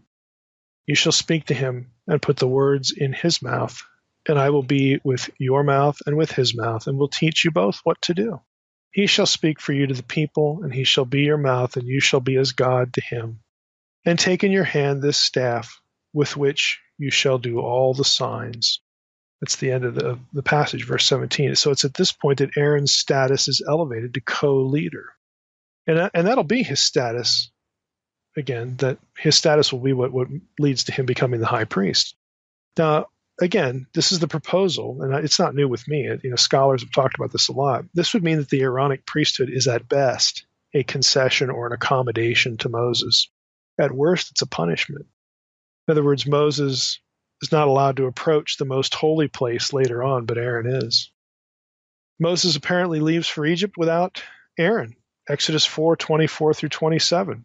In that whole funky episode with Zipporah, where God's going to kill Moses, he apparently left for Egypt without Aaron and incurs God's wrath, at least in part for that. There are other things going on there, as I blogged about. The episode also has something to do with Moses failing to circumcise his son, okay? But, at the end of it, he links up with Aaron, and it's like, okay, now we can go. So apparently, after all of this, Moses just disobeys or is just incompetent, and he leaves without Aaron. In Exodus 4:29, Moses and Aaron gather the elders, quote unquote, precisely what God had told Moses to do alone in Exodus 3:16. Aaron also repeats signs that God originally told Moses to perform. Exodus 4:30, example. Aaron spoke all the words that the Lord had spoken to Moses and did the signs. Aaron did the signs in the sight of the people. Aaron acts in the place of Moses at other times, frankly, in two chapters, Exodus 4 and 5, for example, and chapter 6. In Exodus 6:12, Moses again does not believe the people will listen to him. He says it again. He doesn't believe the people will listen to him if he speaks God's words to them. So Aaron is brought on the scene in verse 13 to get the job done. In the rest of Exodus 6, we get the genealogy of Moses and Aaron. And then the text adds what feels like an explanation for why both genealogies are there. Here are the genealogies. This is verse 26, or at least the comment on the genealogies. So you have the genealogies, and then you run into verse 26, and it says this, Exodus 6. These are the Aaron and Moses to whom the Lord had said, "Bring out the people of Israel from the land of Egypt by their hosts." It was they who spoke to Pharaoh, king of Egypt, about bringing out the people of Israel from Egypt. This Moses and this Aaron. On the day when the Lord spoke to Moses in the land of Egypt, the Lord said to Moses, "I am the Lord. Tell Pharaoh, king of Egypt, all that I say to you." But Moses said to the Lord, "Behold, I am of uncircumcised lips. How will Pharaoh listen to me?" The writer here, is this Moses? Here we are back to the Mosaic authorship here. But the writer here, right after giving the genealogy of both, basically has to explain why Aaron's there. And he does. He does. So the leadership, think about the flow of the biblical history. The leadership up to this point, up to Moses, had been one guy, Abraham, Isaac, Jacob. You can almost count Joseph, but we'll just stick with the major patriarchs. Then you hit Moses. They're single leaders and single mediators. They're the go-betweens between themselves, and the rest of the people, and between God and the rest of the people. And here with Moses, it splits. Aaron's priesthood is the result of Moses' unbelief from the very beginning. It's a concession. And incidentally, doesn't that make the golden calf incident all the more tragic? Because that's Aaron's fault. Moses will eventually step up, but by then the Aaronic priesthood is in place. Now, presuming the Melchizedek priesthood is legitimate because it predates Aaron and it goes back to Jerusalem, and it's linked to Abraham, whose seed will bring back the nations. Okay, assuming all that, presuming the Melchizedek priesthood is legitimate, it was the ideal. It was political, leader, and priesthood combined, just as was God's original pattern. Some very obvious connections to the apocalyptic Old Testament framework for Melchizedek, again, spring from this. Look at the passage. Go back to the passage. The Lord says to my Lord, sit at my right hand until I make your enemies your footstool. It's kind of interesting because that means that the Lord says to my Lord, sit at my right hand until I make your enemies your footstool. He's already reigning. He's already seated at the right hand, but not yet. He's not yet triumphant over the nations. Verse 2, the Lord sends forth from Zion your mighty scepter, rule in the midst of your enemies. Zion is Salem. It's Jerusalem. The Lord has sworn and will not change his mind. You are a priest forever after the order of Melchizedek. The Lord is at your right hand. He shall shatter kings on the day of his wrath. He will execute judgment among the nations. He will shatter chiefs over the wide earth. So, you have this sense even in Psalm 110 that a descendant of David, blessed by Melchizedek, is already reigning, but not yet. Okay, there's this sense that we have this already not yet thing going on. So, again, to wrap this up, who is Melchizedek in Old Testament thought? We're just focused here on Old Testament. We've gone through a number of these things. There are lots of issues here. As long as we've taken it, it's still just touching the basics. You could drill down, further on any number of these points. But we've got a situation here where we have, again, these passages connected. We have these two individuals, Melchizedek and Abraham. Abraham, again, is connected to the nations because it's his seed that will bring them back. Melchizedek is connected to the fate of the nations because he is the priest of the Most High God. And it was the Most High God who divorced the nations in the first place back in the days of Babel. These themes are connected. They're these textual links in and among all of these different passages. You had the Balaam language about the scepter, about the star that will rise. Okay, he's seeking the knowledge of the Most High. All this stuff that we've been through. Who is Melchizedek? Well, he is the prototype. Other than being a person in history, in the life of Abraham, he is the prototype for the human king priest. He's a human leader, but he also has a mediatorial role to all other humans and back to the nations. Again, this is a post-fall story. So we have the restoration of human priest kingship ruling in God's stead. In other words, Melchizedek is kind of, he's the prototype for the king that will come, but he's also emblematic of what Adam was too. The original king, steward, ruler in Edom, and he was the mediator between God and all the other humans that would be born from Adam and Eve, from the union of Adam and his wife. So Melchizedek, again, is part of that template. And that template was consistent. You have one ruler, you have one figure that God is sort of using as a priest to the rest of his descendants, his family, the patriarchs, Abraham, Isaac, and Jacob. That extends, again, all the way up until Moses. When you hit Moses, it bites the dust. Let's just put it that way.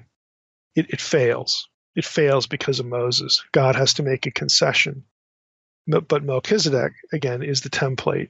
And that's why he is referenced as the ideal, as if you're going to have the Messiah, and the Messiah is going to be the second Adam, and the Messiah is going to be a king and a priest, the only touch point, back to Adam is this guy, Melchizedek. You have to go there. You have to validate the combination of king and priest in the Messiah. You can't validate that with Moses and Aaron. You have to go back to the original template. You have to go back to Melchizedek, again, who blessed Abraham. And there you have the connection to ruling the nations, bringing the nations back, because the Messiah just happens to be one of the seed of Abraham. So it's a complex matrix of ideas And you get these Melchizedek, prophecies, in Psalm 110 and elsewhere, showing that God planned a return to the priest-king idea. And he connected his rule with the reclaiming of the nations, and that the priest-king would be the seed of Abraham and later the seed of David. The conquest of Jerusalem by David shows God's intention, as the blessing of the priest-king of the Most High in Abraham's own day, showed God's intentions as well. The descendant of Abraham would follow in the steps of Melchizedek. So again, it's complicated. It's a matrix of thoughts, and we're only in the Old Testament. Second Temple Jews are going to see all of these things that we just overviewed. They're going to see it all, and they're going to talk about it. They're going to write about it. They're going to think messianically with these data points. And they're going to say some amazing things in Second Temple text, and that's what we're going to cover next, because what they say is going to bleed into the New Testament, just like the Old Testament is going to bleed into the New Testament. So that when you get, guys like the writer of the book of Hebrews, he's thinking about the Old Testament, but he's also thinking about the way his own ancestors and contemporaries thought about that Old Testament material. It's going to influence him. He's going to see things. They're going to help him think. They're going to help him make connections. And those connections are going to wind up in our New Testament. Mike, is there any new ideas that you're presenting here about Melchizedek, or are there other scholars out there that are connecting dots like you?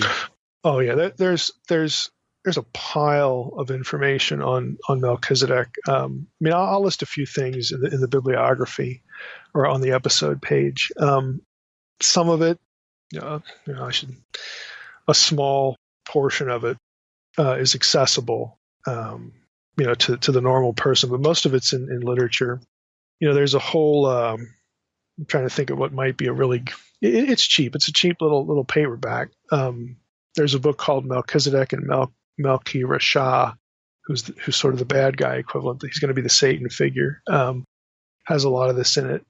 Journal articles, again, I can put a few journal articles, and the ones I list on the episode page, I'll try to put those in the protected folder. I don't know. I might list some things on the episode page that aren't in the protected folder, but listeners will at least get some of that. There just isn't much popularly written that ever really is text-based. It really all springs from the book of Hebrews, and it says, oh, by the way, this Melchizedek guy shows up in the Old Testament. You don't really get all the stuff we talked about here in popular discussions, of Melchizedek. Is there anyone off the top of your head that you can think of or recommend that's trying to pin down who wrote what and when in the Torah? Oh, as far as the Torah, that's a mess. It's kind of like Hebrew and Greek teachers. Everybody wants to write their own grammar. It's kind of a joke. Everybody thinks they can do it better. This is what you got here. There are lots of theories about Torah, almost as many as there are scholars. It's a bit of an exaggeration, but there's really no one volume. I could think of something like Who Wrote the Bible by Friedman, but he takes the classic JEDP thing, which I think is based on circular reasoning. Again, you read something like that, and it sold over 1 million copies because it was written to the layperson. People were interested in it, but it's the standard view, and again, it has some serious logical flaws to it. But it does point out interesting things, that you have to deal with. So it's not to me, it's not a total loss. But I think probably the best thing that within the grasp of within the reach of a layperson would be like a dictionary entry, maybe in like one of the InterVarsity Press dictionaries. But all that's going to do is give you an overview of what the problems are and what people have proposed. There's nothing that's just going to that ends that debate. Thanks. We don't have to think about that anymore. There's nothing like that. All right, Mike. Well, we're out of the Old Testament into some new literature. Second Temple period. Yeah. Second Temple period again, and both the Old Testament stuff and then this episode today are going to be the necessary backdrop for the New Testament material. We're going to drift into New Testament a little bit today, like we sort of did a little bit earlier on, talking about the Old Testament, but we're going to be talking about some things today that I think listeners will sort of it'll perk up your ears because some of this stuff is going to sound New Testament-y more than even the Old Testament stuff. But by way of a summary, I guess, a little bit of a recap with the Old Testament stuff, some of the sort of summary statements that we had for that material, I'm just going to try to re-summarize here, and then we'll jump into Second Temple literature again. And for those who may not be familiar with that term, Second Temple literature, Second Temple period is what we more popularly refer to as the intertestamental period. So that period between Old Testament history and the beginning of the New Testament. There's lots of stuff going on there, lots of stuff being written, and there's some of that devoted to Melchizedek. So by way of, again, summarizing where we've been, we have Melchizedek. Again, his name could either be some sort of description, my king is righteous, or it could be a theophoric name. My king is Sedeq. We talked a lot about that. We have this guy with a title, the king of Salem or Salim, and he was associated with some really important themes: kingship, obviously, priesthood. Again, those are the two most apparent, but also Jerusalem. He was the king of Salem. We talked about how that's Jerusalem. Even if his name is theophoric, Sedeq, who would be Yahweh in Israelite religion anyway, he is still associated with righteousness and peace because of the Sedeq term and the Salem term in those either proper names or topographic name, place name. At no point in the Old Testament material, any of it, was there any sense that Melchizedek was more than a man. We never ran into anything that would indicate that people thought, or he was portrayed, is probably a better way to say it, in the Old Testament as a divine being. He just isn't. So he, when we look at him, how we need to sort of focus on him, at least to this point, is just as a human being. He is the chief royal and priestly representative of the Most High God. That's who he is in the Old Testament. The divinity aspect of Melchizedek is something that's going to begin in what we cover today in the Second Temple period. Now, since he is, think of it abstractly, since he is the chief royal and priestly representative of the Most High God, and think about the wording there. He's associated with kingship and priesthood. He's focused in Jerusalem, all these things. Those items, those terms, and the motifs, the symbols, all the baggage, the theological baggage that goes with that priesthood and kingship, that's invariably going to get linked to Messiah, to a messianic figure, a deliverer figure. And once you're into messianic territory, then you start to be thinking a bit more, again, abstractly, theologically. The way you think about those things is going to sort of transcend normative time and place for a number of Jews. And so it's not an abnormal thing that people would be thinking of Melchizedek as some sort of divine figure later on, because, again, if he's really the representative of the Most High God, then maybe God is going to be behind this person in a special way, or is going to send him in a special way. And as people are speculating on who the Messiah is going to be and what's the Messiah going to be like, and they're, if you've read Unseen Realm, this is going to be familiar to you. But if we're thinking about the covenants and certain scenes in the Old Testament that involve the second Yahweh figure, the visible form of Yahweh as a man, the angel of the Lord, and how that terminology and certain episodes in which the angel plays an important part, how those sort of overlap with, again, important themes of covenant and kingship and even priesthood, and fighting Yahweh's battles, all these things. Again, I use the phrase a lot, matrix of ideas, and that's what we're dealing with here. And Melchizedek becomes part of this matrix of ideas, and since that matrix contains not just kingship and priesthood, but also, again, this figure of the second Yahweh at some point, again, depending on what passage you're in, all of those things get thrown into the blender. And so when Jews in the Second Temple period look at all that, they look at the whole matrix, all these passages that are interconnected and the ideas that go along with them. There's going to be a few of those Jews that start thinking about the Messiah in divine terms. And since, again, Melchizedek is connected to the Davidic dynasty that would produce the Messiah, a la Psalm 110, they're going to be thinking about Melchizedek as a divine being too, that maybe he is prototypical or a type of the Messiah. He's a prefigurement of the Messiah. And once you start thinking those thoughts, it opens the door to viewing Melchizedek as more than just a normal guy. And that's what's going to happen. Now, we also talked about in the Old Testament how the priesthood of Aaron was essentially a concession by God, plan B, if you will, in response to Moses' unbelief. Again, that is not something we're necessarily going to return to until we get to the New Testament, when the priesthood of Melchizedek is compared to the Aaronic priesthood. That's something we'll return to, not so much today, but in our New Testament episode we will. And that's the mix that we're dealing with. Again, Melchizedek is linked to Abraham, is linked to Abraham's seed, is linked to Elyon, the Most High, is linked to Deuteronomy 32, which is linked to the divorce of the nations, which is, of course, linked to the reclaiming of those nations through the Abrahamic covenant.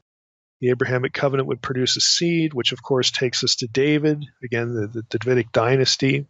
And, of course, Melchizedek is a priest. And once we start talking about the priesthood of Melchizedek being elevated or considered, more ideal than the priesthood of Aaron.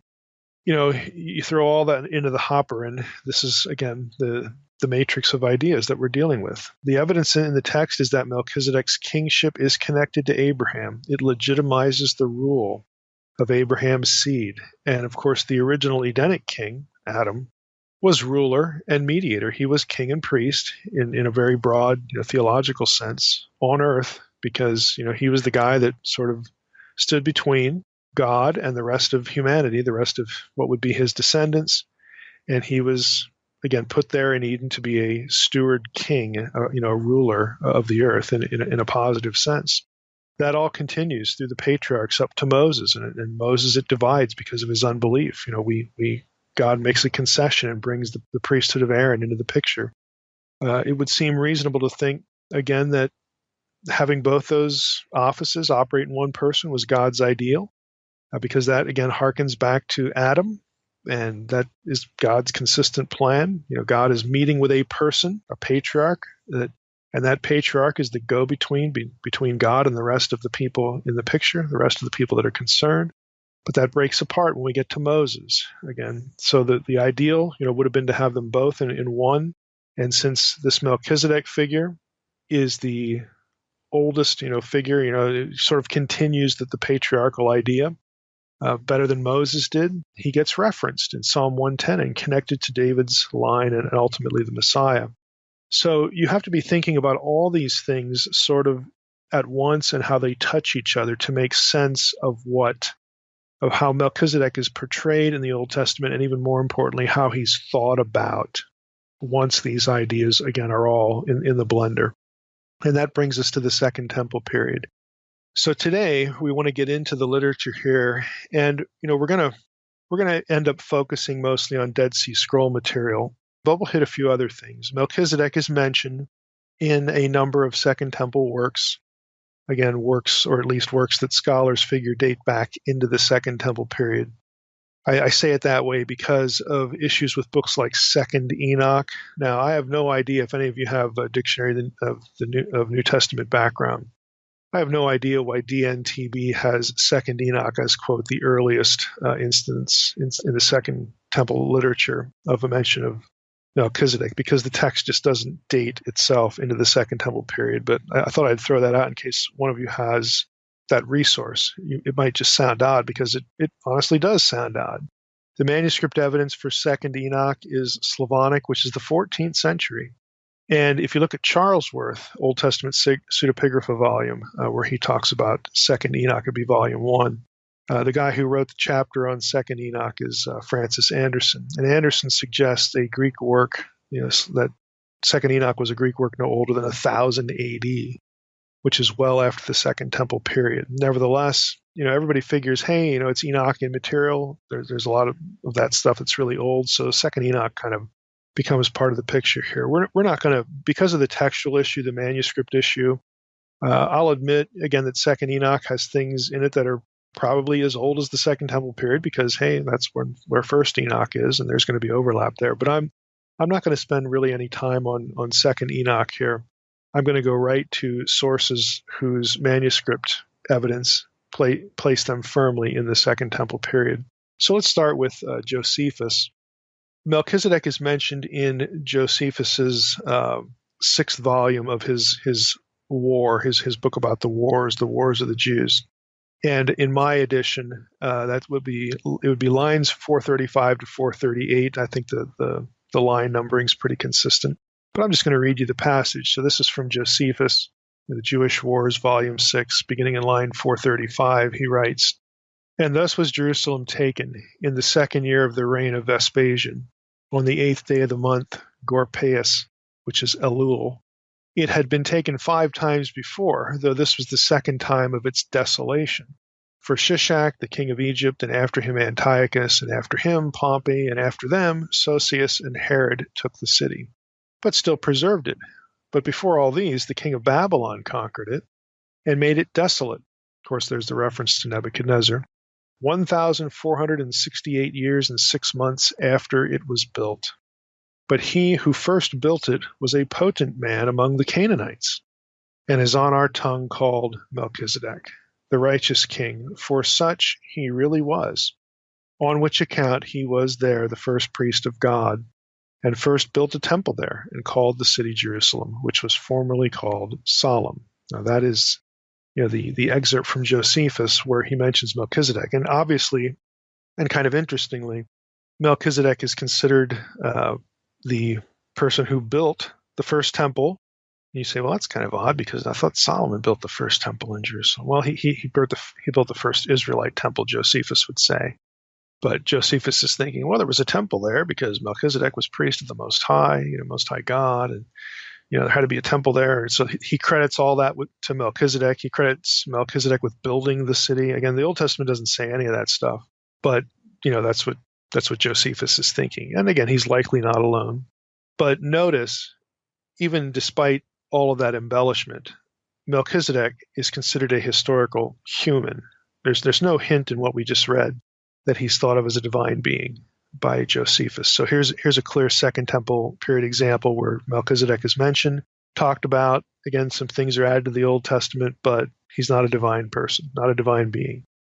Now, if we go to Philo, again, Philo was another really important writer in this period. Philo found room both for a sort of literal historical interpretation of Melchizedek as a human being and a sort of more than literal interpretation of Melchizedek as the Logos.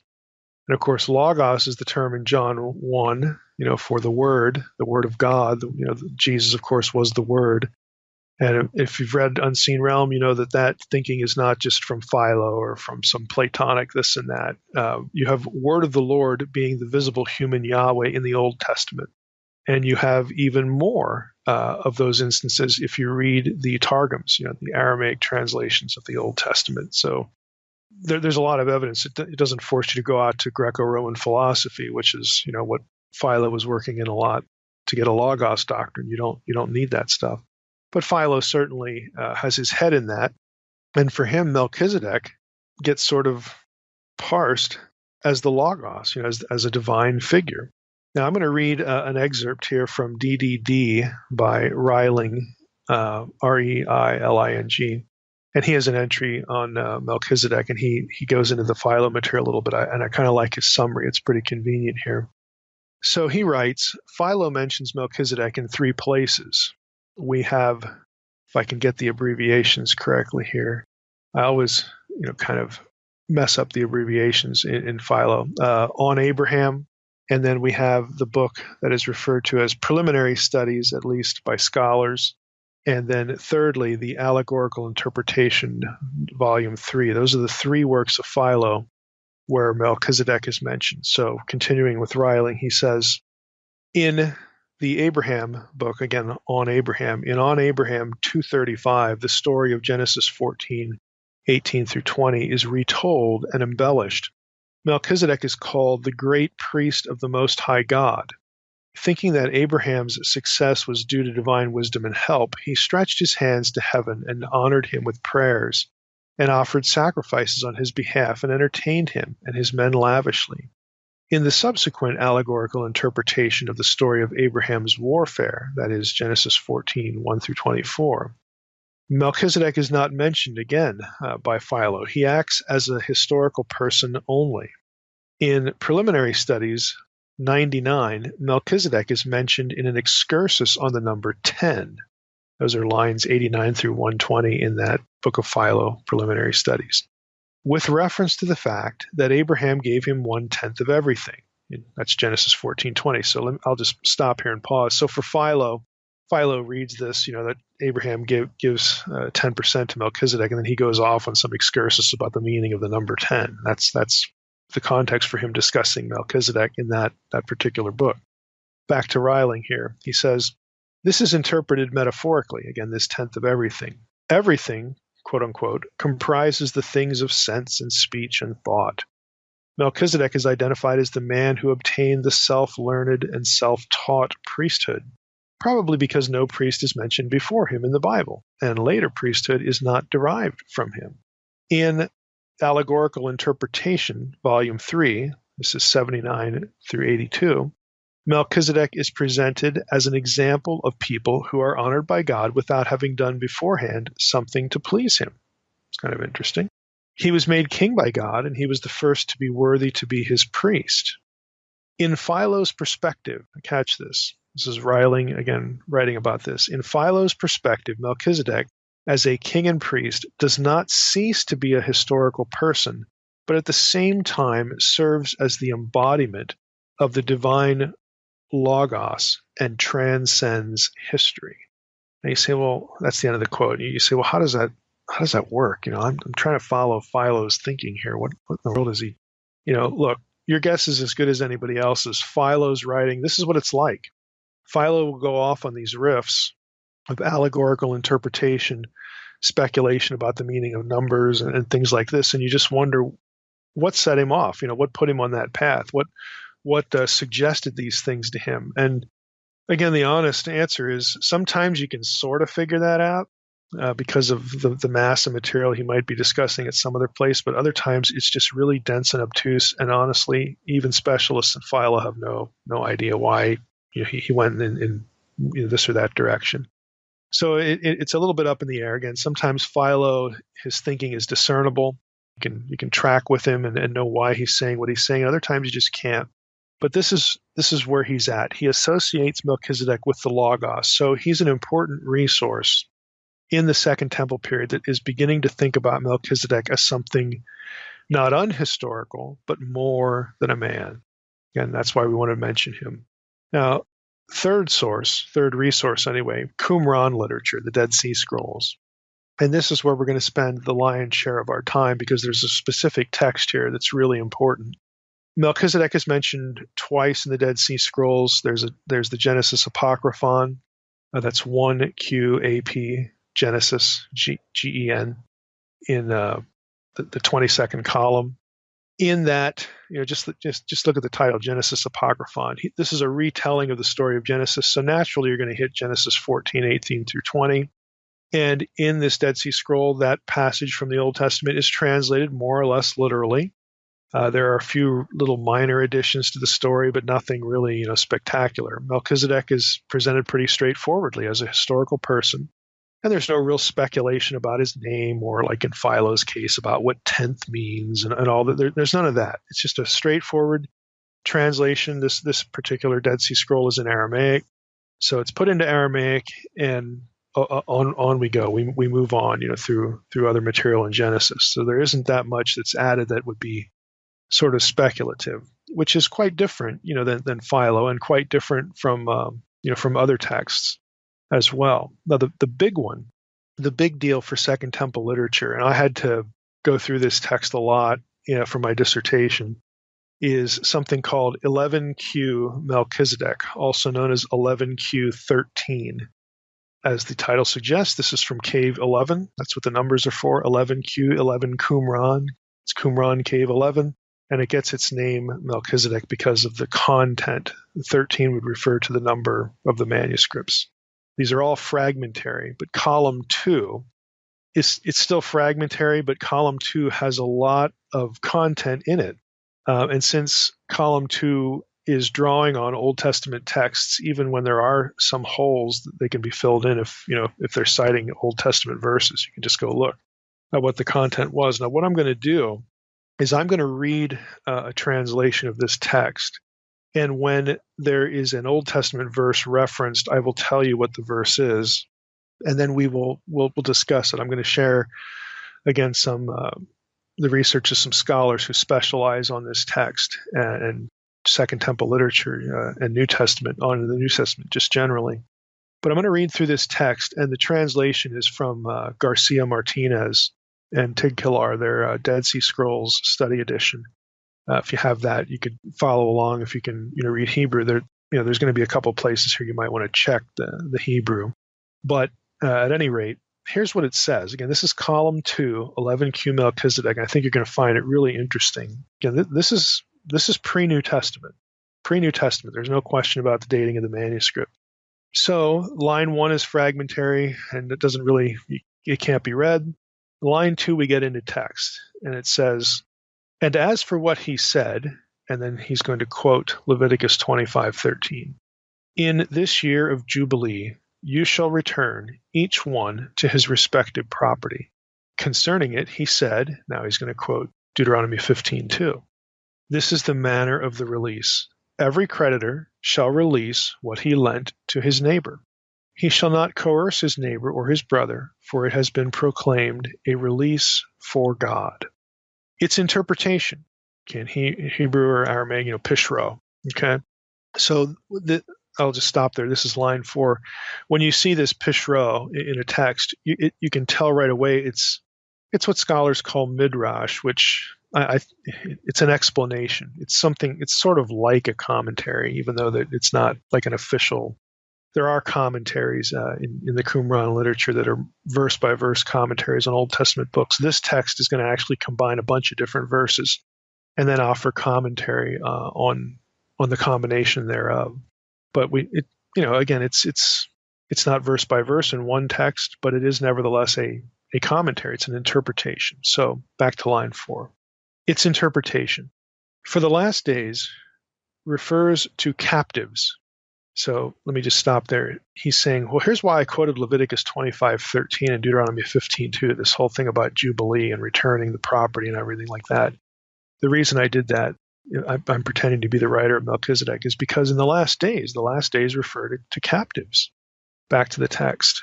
"Who," and then there's a gap, "and whose teachers have been hidden and kept secret, and from the inheritance of Melchizedek. For they are the inheritance of Melchizedek, who will make them return.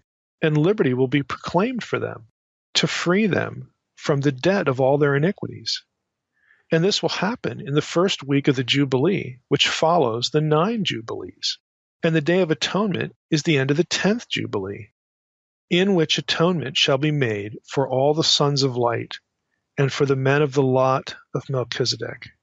Over them," and then there's a gap, "according to all their works, for it is the time for the year of grace of Melchizedek, and of his armies, the nation of the holy ones of God, of the rule of judgment." Now that's the end of line 9. And I'm going to stop there because of something that happens in line 10. But you see, this is Mike talking now, you see what's going on here. He's saying, look, he takes a concept of the Jubilee and slavery, captives. And you can tell already he's thinking that in the end times is something, the latter days is something about the release of the captives. Now, if you're a Jew and you're still under Roman dominion and whatnot, this is something that you expect the Messiah to do. You expect the Messiah to come back and get rid of Rome and release. You make you free. Everybody goes back to the land. You restore the Levitical system. But he's also throwing in sort of chronological marks here about the Jubilee and the Day of Atonement. If you remember back to when we discussed this kind of language in relationship to the book of Ezekiel, and even the last episode we did, which was the second episode on Ezekiel 40 through 48, we made the comment that over 60 times in Ezekiel 40 through 48 you have Jubilee language, and I made the comment that was not coincidental. And we need to interpret Ezekiel 40 to 48 as something more than a literal temple being rebuilt. And we talked about all the problems with that view.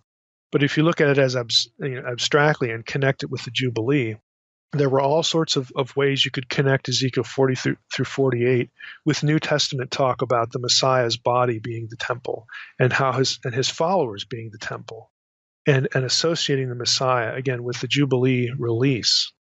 This is what the writer of this text, 11Q Melchizedek, is thinking. He's thinking along the same lines, that connecting the end of days, the last times, with this Jubilee release and the Jubilee cycles. And just to quote him again, we have here the first week of the Jubilee, which follows the 9 Jubilees. The Day of Atonement is the end of the 10th Jubilee. Again, you get these Jubilee year cycles.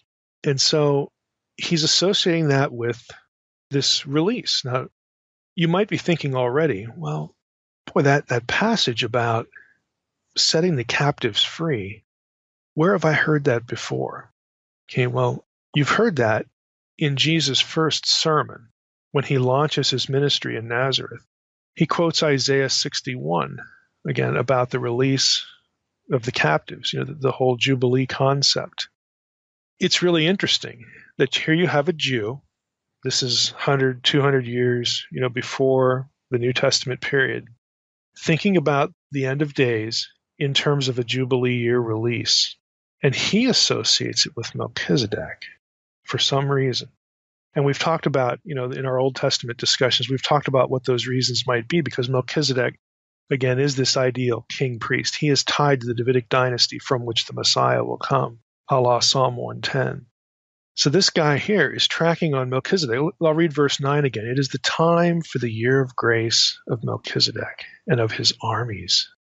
His armies, the nation of the holy ones of God, of the rule of judgment, as it is written.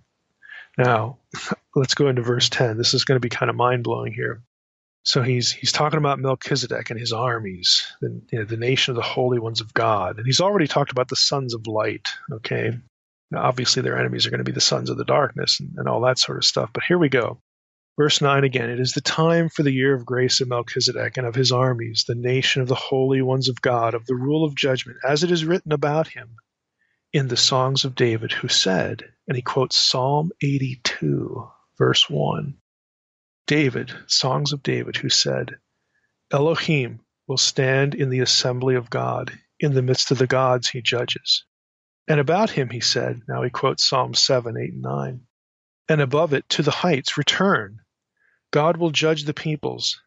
As for what he said, Psalm 82 again, verse 2, how long will you judge unjustly and show partiality to the wicked? Its interpretation, Pishro, here's what he thinks it means.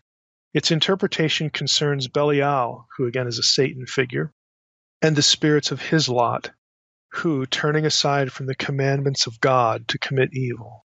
And then there's a gap. Okay, let's just stop there. The writer of 11Q Melchizedek associates Melchizedek with being God. Okay, Psalm 82, 1, the capital G-O-D in Psalm 82, 1, he thinks is Melchizedek, who is standing in the assembly of God in the midst of the gods and judging them. I mean, just think about that. If you've read Unseen Realm, you know all about how, you know all about Psalm 82.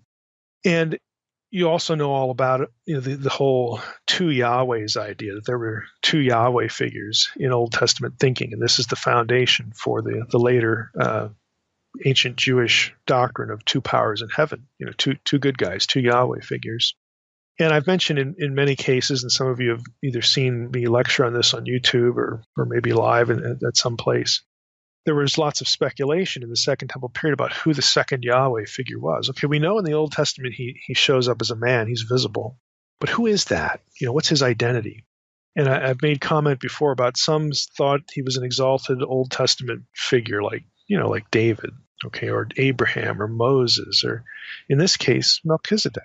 Melchizedek is one of the two powers candidates that get floated in Jewish writings of the Second Temple period. And it's very clear here. He associates Melchizedek with being the one who is judging the gods in Psalm 82. And again, he associates that with the release of people in bondage to the kind of misery that the gods are inflicting upon them. Now, at this point, you have to suspend what you know a little bit, because some of you are probably thinking, well, he's wrong because Psalm 82 is about the gods of the nations, and those are Gentiles. It has nothing to do with the release and the jubilees. And okay, we get that. We're just reading through a text that explains what this particular Jewish writer was thinking. He is associating Melchizedek with the Lord of the council. And I've done the same thing with Jesus, where in John chapter 10, Jesus quotes Psalm 82. We did a whole episode on that. Again, you get the idea, these sorts of connections, of identifying particular individuals. Again, Christians are going to do this with Jesus, obviously. And again, isn't it a coincidence that Jesus gets compared, analogized to Melchizedek in the New Testament? Again, we'll get there. But there are Jews who were there before. Again, they're thinking of Melchizedek as being more than a man, and they're associating him here, believe it or not, with Psalm 82. Psalm 82, verse 1. And Melchizedek is the leader. Remember verse 9, his armies? He's the leader of armies that are going to liberate the peoples of the earth. Okay? He's going to liberate them. And he's going to go to war with Belial, the Satan figure, and the spirits of his lot.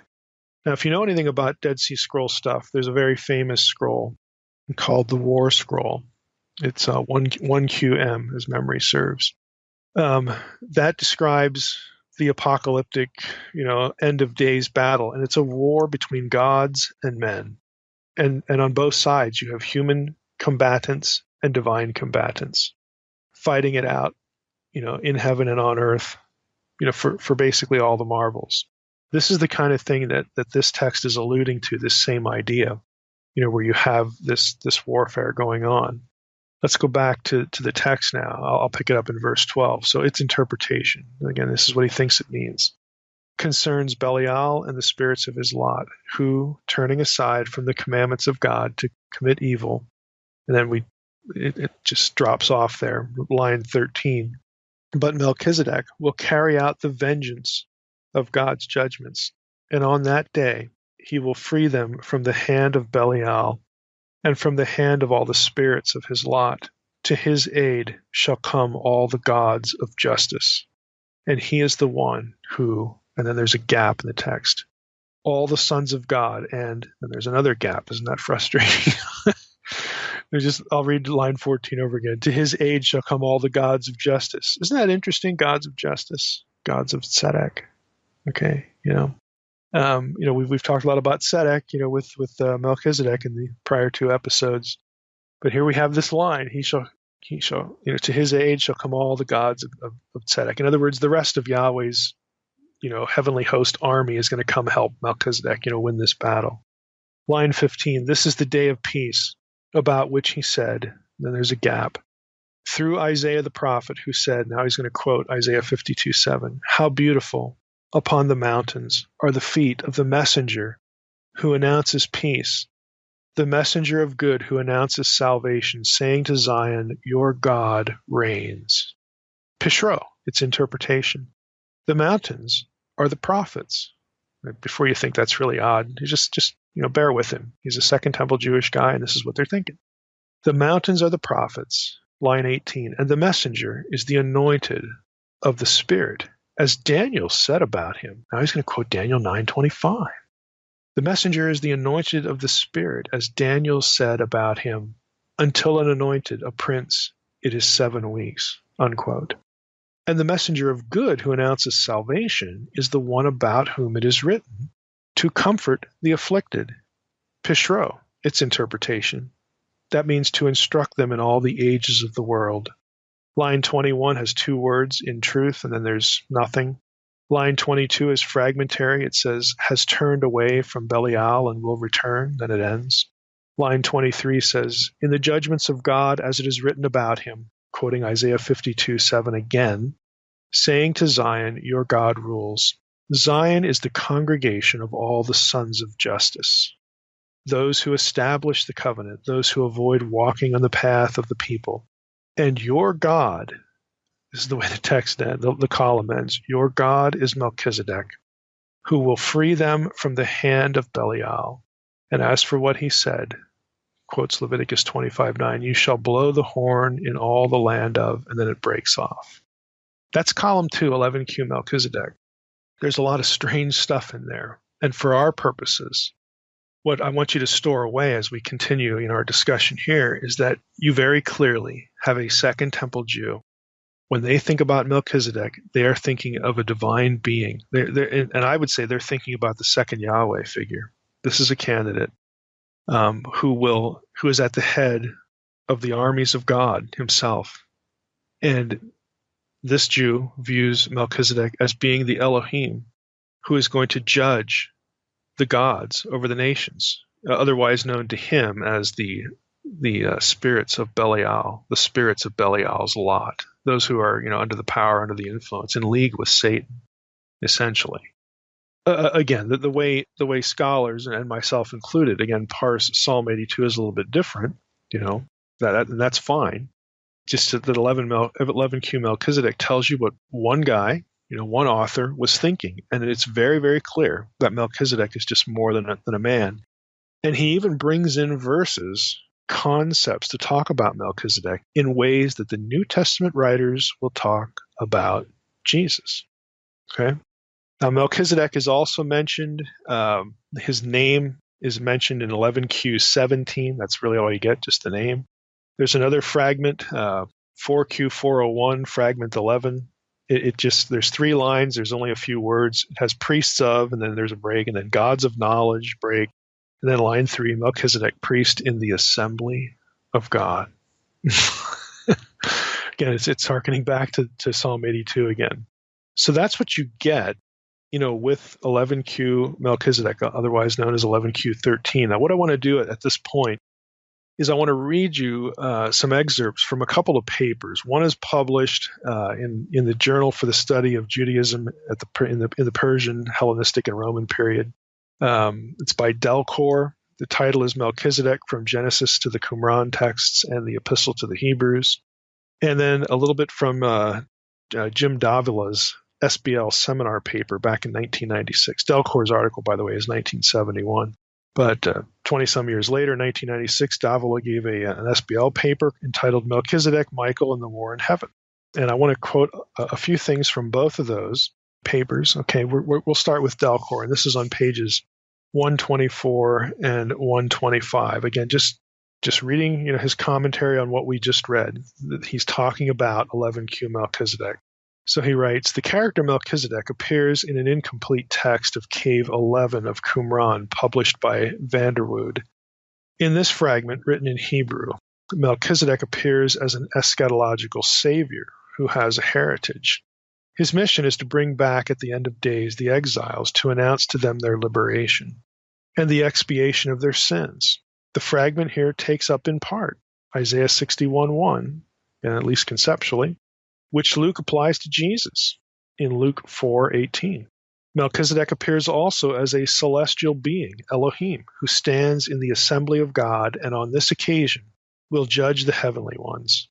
Okay, in the midst of the gods, he passes judgment. Psalm 82:1. Those are the ones he's judging.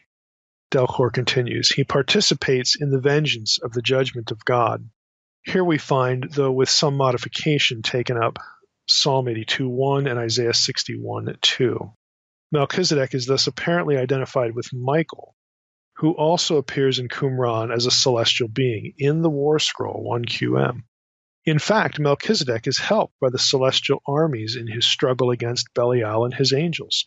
We will see later the interest of these speculations on the person of Melchizedek as a celestial being for a better understanding of the Epistle to the Hebrews. As the Scriptures speak neither of the birth nor the death of this person, Melchizedek, it is easy to imagine him to be eternal and therefore that this priest should be present in the heavens. The author of the Qumran fragment did not hesitate to indulge in these speculations. Davila writes this, the theme of the eschatological war in heaven between the angelic forces of good and the demonic forces of evil was a topic of great interest in early Jewish and Christian literature. The focus of this paper is the reflexes of this story, which name Michael or Melchizedek as the leader of the heavenly army. Skipping ahead to the next paragraph. When a leader of the battling angels is mentioned in these texts, he is almost always either Michael or Melchizedek. It seems clear that the two were identified, at least in some circles. In Qumran sectarian literature, each appears as the head of the angelic hosts at the eschatological battle in different texts. Based on this fact, as well as contextual considerations, Millich suggested that a fragmentary passage in the Visions of Amram, 4Q544, originally listed them together as names of the angel of light. So I'll just break in there. There's this character in this text, the angel of light, and what Davila is saying is these might be named, Michael and Melchizedek might be names for that particular angel, again, because the texts have related content.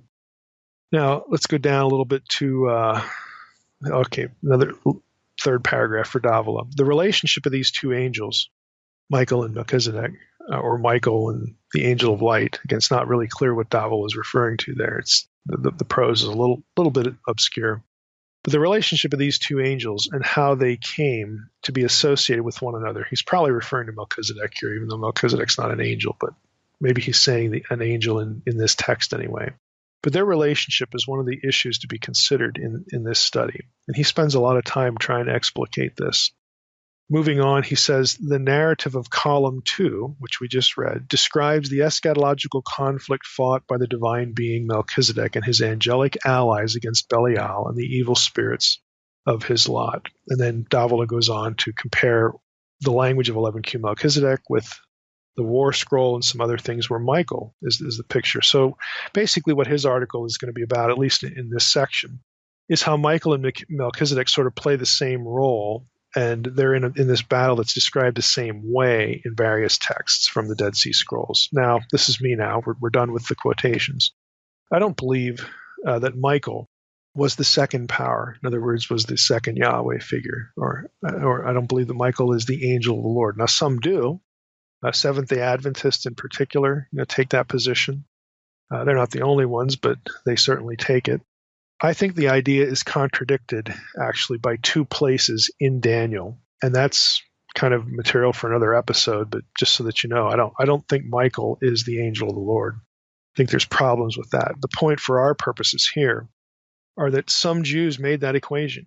Okay, some Jews thought that. Now, I think personally that this thinking, is tied to the second power in heaven, second Yahweh figure. And we have here an exalted angel, again, cast as the second power in heaven, and the most obvious candidate is Michael. But some Jews, again, thought this was Melchizedek exalted to some sort of heavenly state. He becomes glorified or something like that. Now, Michael is Israel's prince.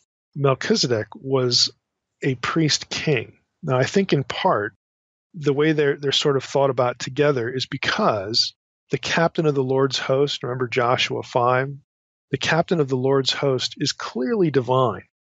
Okay, this is, if you remember Joshua 5, Joshua encounters the captain of the commander of the Lord's host, and he says, what side are you, who are you, dude? What side are you on? He says, I'm the commander of the Lord's host. And then he says, hey, the place where you're standing is holy ground. Take off your sandals. It's the same language that you get in Exodus 3 with the burning bush. Exactly the same. So, the commander of the Lord's host is a divine being.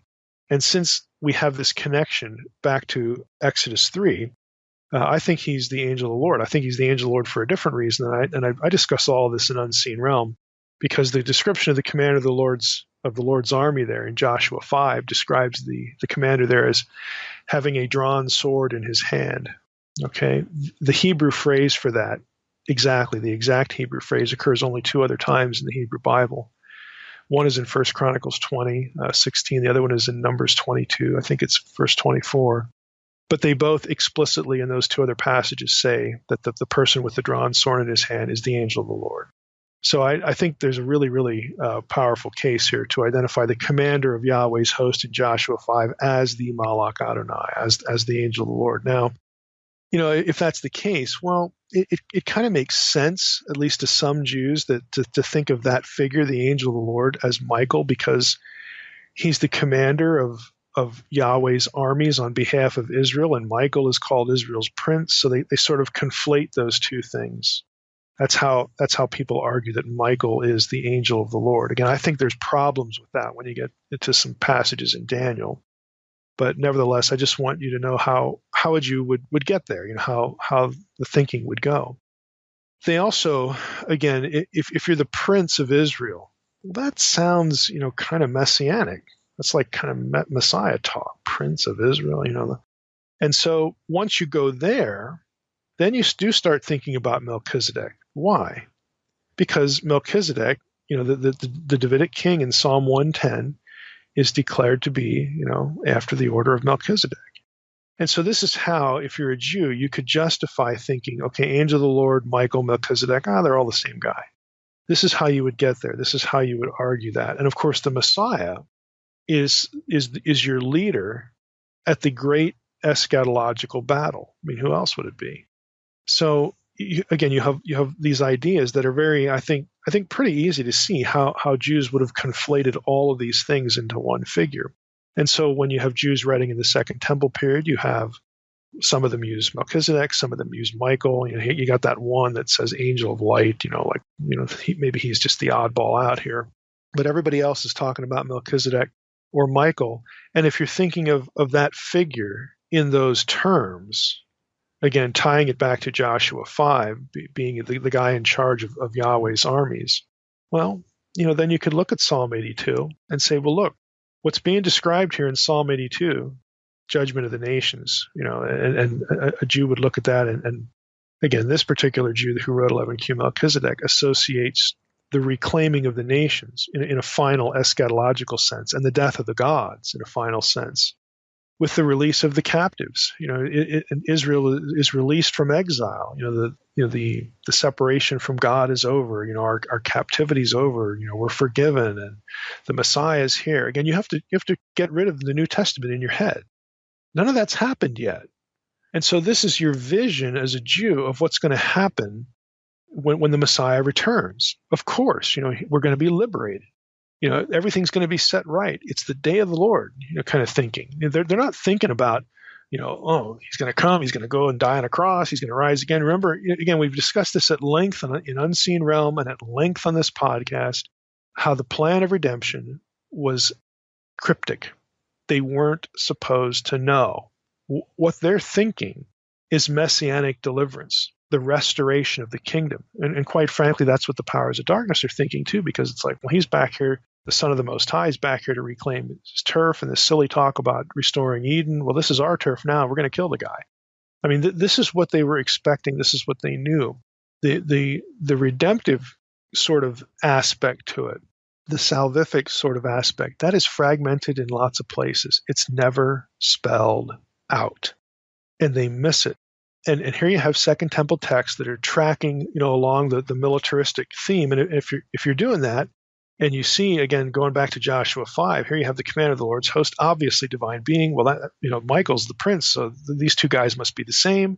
And who else would lead the battle in the last day but the Messiah? So Michael, and this guy must be the Messiah as well. And hey, if it's the Messiah, we got to bring Melchizedek into the question, because the Messiah, the son of David, in Psalm 110, is a priest forever after the order of Melchizedek. So you can put all these things together, and that's what they do.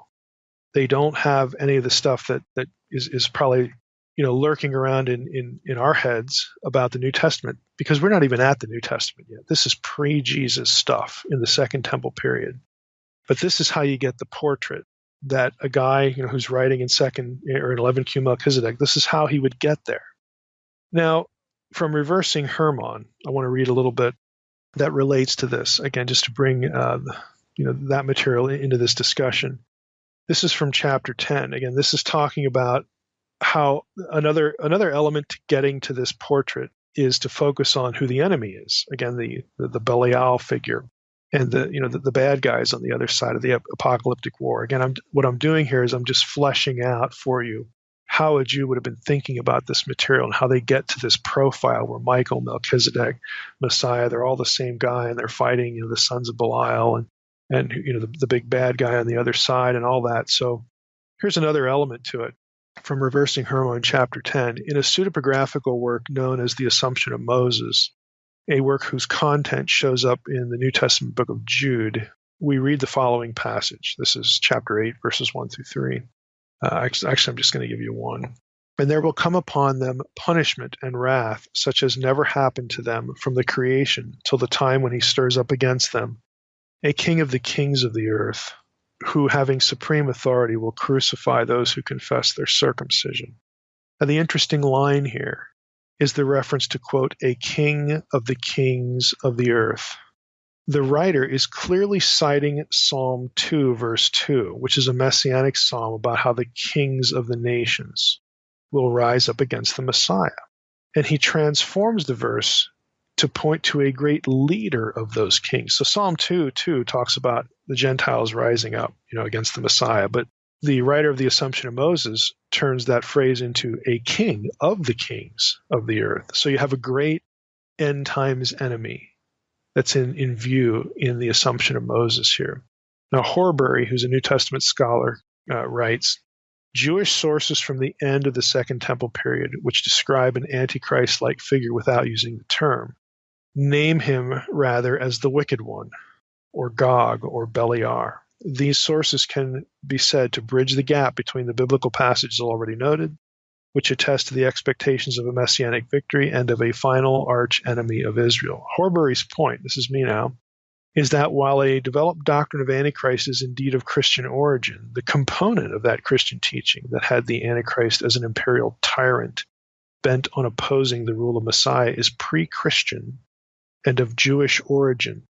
Horbury's reference to the Wicked One, Gog or Beliar, brings us to a third background element. Again, this is chapter 10 in Reversing Hermon, so I'm referring to something earlier. Brings us to another element for our discussion of the beast, the Antichrist. Belial, also spelled Beliar in some Dead Sea Scrolls, is the leader of the powers of darkness. Okay, that's pretty obvious. Now, I quote a fellow named here, Torleif Elgvin, and he summarizes how this works, the great end times enemy, how this works in Jewish expectation. He writes, the New Testament concepts of Satan and his host are closely related to ideas that develop in intertestamental period and are found in early Jewish literature. In their interpretation of Old Testament passages, various books among the pseudepigrapha and Qumran literature give different explanations to the presence of evil in the world. Some writings describe the struggle between good and evil as a cosmic spiritual struggle and anticipate the ultimate annihilation of evil and the evil powers. In some texts, the evil powers have an angelic leader named Shemhaza or Mastema or Belial or the Prince of Darkness. The earliest post-biblical source that elaborates on evil angelic forces is probably the Enochic Book of the Watchers, 1 Enoch 6 through 16.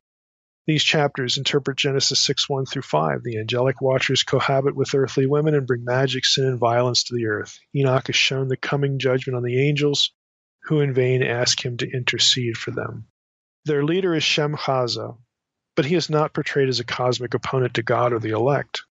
Again, in that text, but later on, again, he will be. People will take that name and apply it to the great end times enemy who will oppose and confront and battle with the Messiah. Now, Elgvin's overview of the data shows that for Second Temple period Jewish theology, the leader of the Watchers went by various names: Shemhaza, Mastema, Belial, the Prince of Darkness, and the last title has obvious overlap with the way New Testament's writes of Satan. So this is how, again, on the flip side, this is how Jews were thinking. This is why you have this final war described the way it is. When you see in these texts Belial, Beliar, Mastema, Shemhaza, these are all in the mind of certain Jewish writers. They're all sort of other words for Satan. And so naturally, at the end of days, his opponent will be the Messiah. And you have this messianic profile that has Messiah as a warrior. Well, that's the captain of the Lord's host in Joshua 5. And he's a son of David. That brings Melchizedek into the equation because of Psalm 110. And of course, Michael is the prince of Israel. So it must be all the same guy. I mean, this is how you get the end times eschatology, or at least the apocalyptic battle, who the characters are and what's happening and why. This is how you get there in Second Temple Jewish thinking. Now, again, I'm not going to take all those positions. Again, I think there's a problem with the Melchizedek equation, Michael as the angel of the Lord, and so on and so forth. And we'll hit that, at another time. Probably when we hit the New Testament, maybe I'll bring some of that in, or we'll do an episode of its own on that. But if we go back to 11Q Melchizedek with all this thing, we've got the good guy, it goes by various names. We got the bad guy, goes by various names. And in 11Q Melchizedek, the good guy, the leader, the chief combatant, the Elohim of Psalm 82 is Melchizedek, who is also, for Second Temple Jews, the angel of the Lord, who is also Michael. Again, this is how they're thinking when they get to that passage. Now, 11Q Melchizedek brings other passages into the profile. The Jubilee chronology is a big deal. You've got Isaiah 52, Isaiah 61, and that is connected, of course, with the Day of Atonement, because the Day of Atonement comes after, again, the end of the Jubilee cycle, and so on and so forth. So that's interesting, obviously, and I've already alluded to it, because of what happens in Luke 4. Isn't it odd, or isn't it interesting? Isn't it fascinating that when Jesus starts his ministry, he's there in Nazareth, he goes into the synagogue, and he takes the scroll from Isaiah, Isaiah 61. And I'm going to go there. And a lot of you will know this, but I think it's just more effective if I actually, sort of read it and you get to hear what's left out. But he goes to the synagogue there in Luke chapter 4. And this is what we read here. He says, at verse 17, we'll go back to verse 17. The scroll of the prophet Isaiah was given to him. He unrolled the scroll and found the place where it was written. I mean, he's doing this intentionally. He found the place where it was written. The Spirit of the Lord is upon me, because he has anointed me to proclaim good news to the poor. He has sent me to proclaim liberty to the captives and recovering of sight to the blind, to set at liberty those who are oppressed, to proclaim the year of the Lord's favor. And he rolled up the scroll and gave it back to the attendant and sat down. And the eyes of all in the synagogue were fixed on him. And he began to say to them, today, this scripture has been fulfilled in your hearing. And he gets a mixed reaction. But he says, today, this scripture has been fulfilled in your hearing. Well, look at this. He references the poor. He references the captives. He references the oppressed. Now, he's quoting Isaiah 61, but some of those terms are in Psalm 82. The writer of 11Q Melchizedek understood that. They knew that. I think Jesus knew it too, because later when we get to the episode in John, he's going to quote Psalm 82. I don't want to rabbit trail back into that, but here's the point. Isn't it kind of fascinating that Jesus chooses this passage? And if you're familiar with Isaiah 61, he stops, with set at liberty, those who are oppressed to proclaim the year of the Lord's favor. What he leaves out, the next line in Isaiah 61, right after to proclaim the year of the Lord's favor, which is where Jesus stops, the next line is, and the day of vengeance of our God, to comfort all who mourn, to grant to those who mourn in Zion, to give them a beautiful headdress instead of ashes, and so on and so forth. But he leaves out the day of the Lord line. Why? Well, it's kind of obvious. He knows why he's there. And it is not for conquest. He's there to die. But that's what they don't know. So if you're comparing what Jesus does, let's just imagine that you've got a few people there in Nazareth that day who have read 11Q Melchizedek, or they think of the same thing. They're expecting, by virtue of that text and the quotation of Isaiah 61, they're expecting a deliverer. They're expecting military conquest. They're expecting the final battle, because that's just the picture. That's the picture that's in their head. And here you have this guy from Nazareth show up in your synagogue, and he says, today, this is fulfilled, in your hearing. And then, what's he going to do? He's going to go out from that point and start doing those things. He's going to heal people. He's going to preach the gospel. He's going to talk about the kingdom of God, all this kind of stuff. And eventually he's going to die and provide redemption and atonement, which is associated with the Jubilee cycle, is it not? That you just look at that picture, and he's both. You both get a holy cow moment, out of people in the room there in Nazareth, and you'd also get, why did he stop there? Doesn't he know the scripture, or maybe he's a pretender? He's not going to deliver us. You get all these sort of thought patterns going.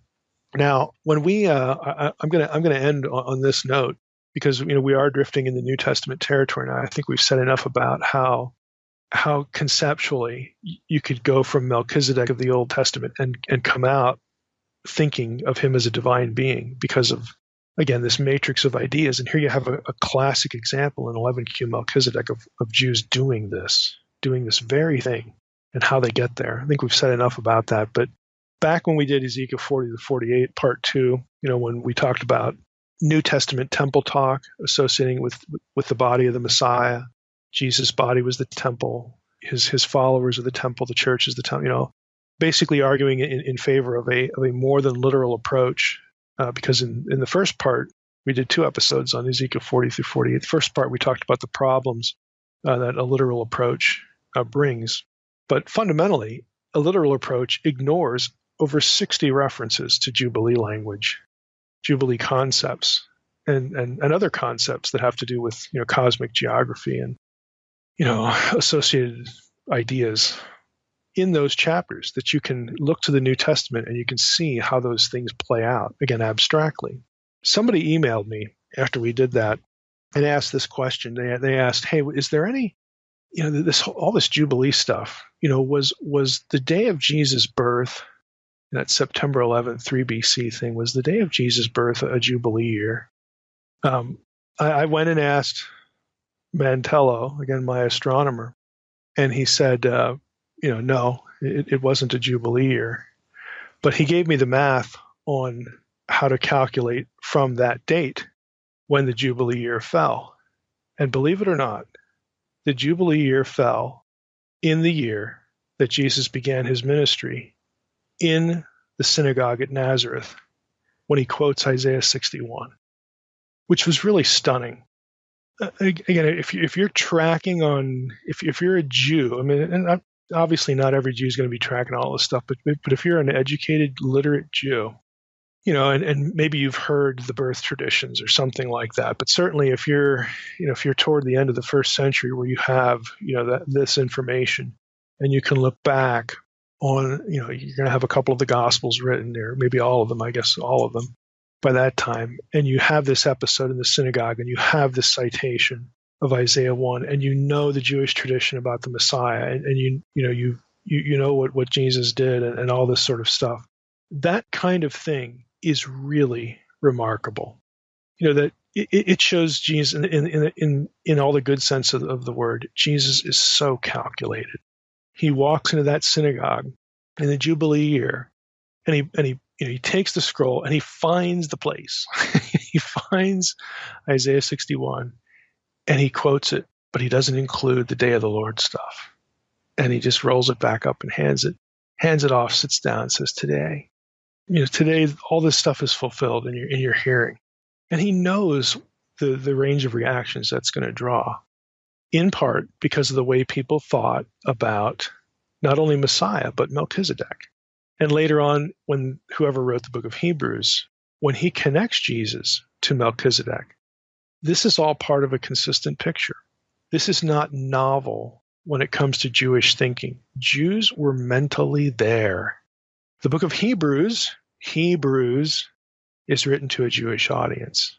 Okay, they understand because they have these categories in their thinking already. And when you can show what Jesus did theologically, what the result of the crucifixion was, and you can show how, again in hindsight, how the chronology of his life was intentional in certain ways. We're given certain pieces of information, like the birth. I talk about this in Reversing Herman, like the genealogy. We've got all this material out at this point. When whoever writes Hebrews and writes to that audience, a Jewish audience, who are they're either struggling with their acceptance of Jesus as the Messiah, they're teetering on the edge of doing that, and they're under persecution and all this stuff. These are not random things that the writers pull out because they don't know what else to put on on the piece of papyrus or the animal skin. They're building an intelligent profile that shows what Jesus did with intention, how God had this planned, how Jesus acted according to plan, and how it's consistent with their own reading, in many cases, of the Old Testament. It's not novel. The only thing missing for you people is who the second power really was. You have all of the boxes to put these things in. You've got all the file drawers. You understand the concepts. But it wasn't some other guy. It was this guy. It was Jesus of Nazareth who did these things. Here's the playing out of his life, chronologically, historically, and here are the theological concepts. Again, the file drawers that you've already got open in your head. You need to believe. In the case of the book of Hebrews, you need to not forsake, the faith. You need to not surrender your belief. You need to not drift back into unbelief. And so, again, there's just a lot of intentionality going on here. I'm going to stop here because we will pick up some of the thoughts again in our next episode. We focus on the New Testament. We get into the book of Hebrews. But again, the purpose of this episode is to help you to see how, again, what the New Testament says, what you've been taught, what you've heard, probably at some point in preaching, it's not a contrivance. Jews thought these ways about this person, Melchizedek.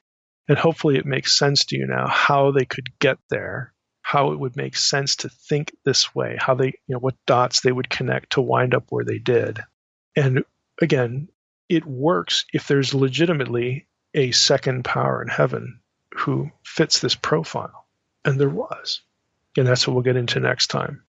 Well, let's just start with a summary. I mean, we've been through 3 previous episodes. We had part 1A, part 1B, and then, of course, part 2. 1A and 1B were Old Testament, the Old Testament material about Melchizedek, and part 2 was the Second Temple literature that was relevant to Melchizedek.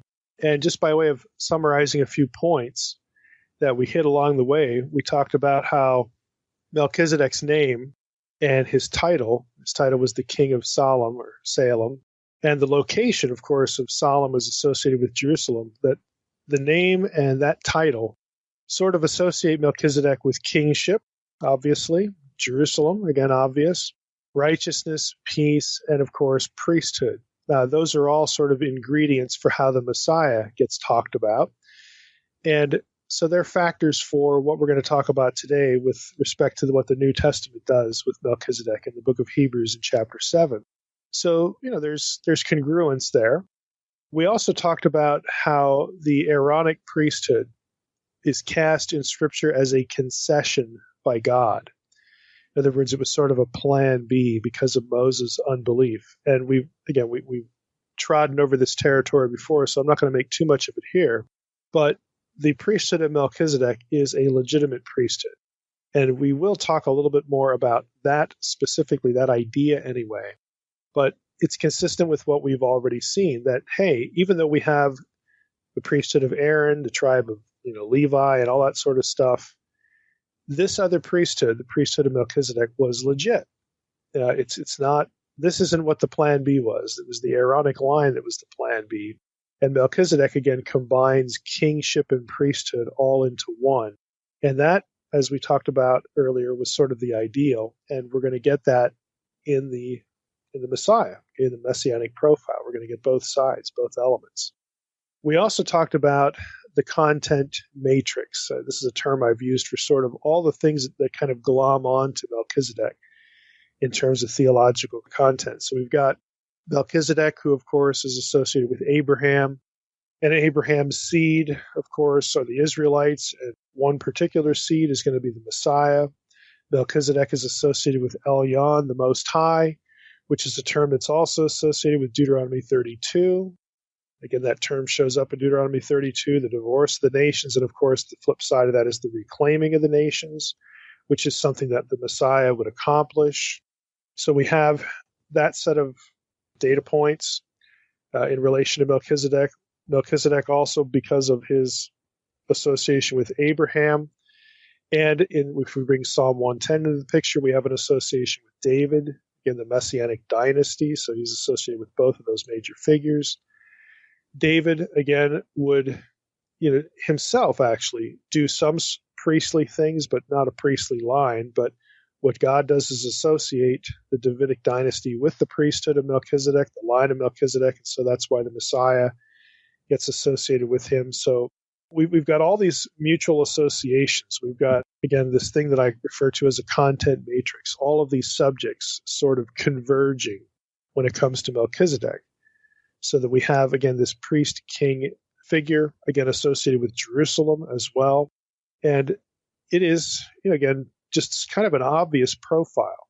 We have this combination of things we said earlier was consistent with kind of the Edenic ideal as well. Think of Adam. We have the original Edenic king in Adam. And we call him king because he was the one who was supposed to subdue the earth. He was supposed to rule the earth on God's behalf. And this is what the covenantal language associated with Adam says. His status also made him sort of a mediator on earth between God and the rest of humanity, his own descendants. Again, that was the original profile. That idea of combining rulership and mediation in one person continues through the patriarchs all the way up to Moses. Melchizedek becomes part of that profile, again, because of the incident with Abraham. But when you get to Moses, it splits. Again, the Aaronic priesthood is a concession. It's plan B. It's something that has to operate, in the background or alongside because of Moses' unbelief. So all of those things are important. When we come to, again, how to think about Melchizedek. The last element that I should mention, though, is that at no point in the Old Testament material do we get any impression that Melchizedek was a divine being. He's a human being. He's a priest. He's a king. I made the comment in a previous episode that he was the chief royal and priestly representative of the Most High God. That idea is actually going to become important for what we talk about today, really in explaining how in the world certain Jews during the Second Temple period began to view Melchizedek as a divine being.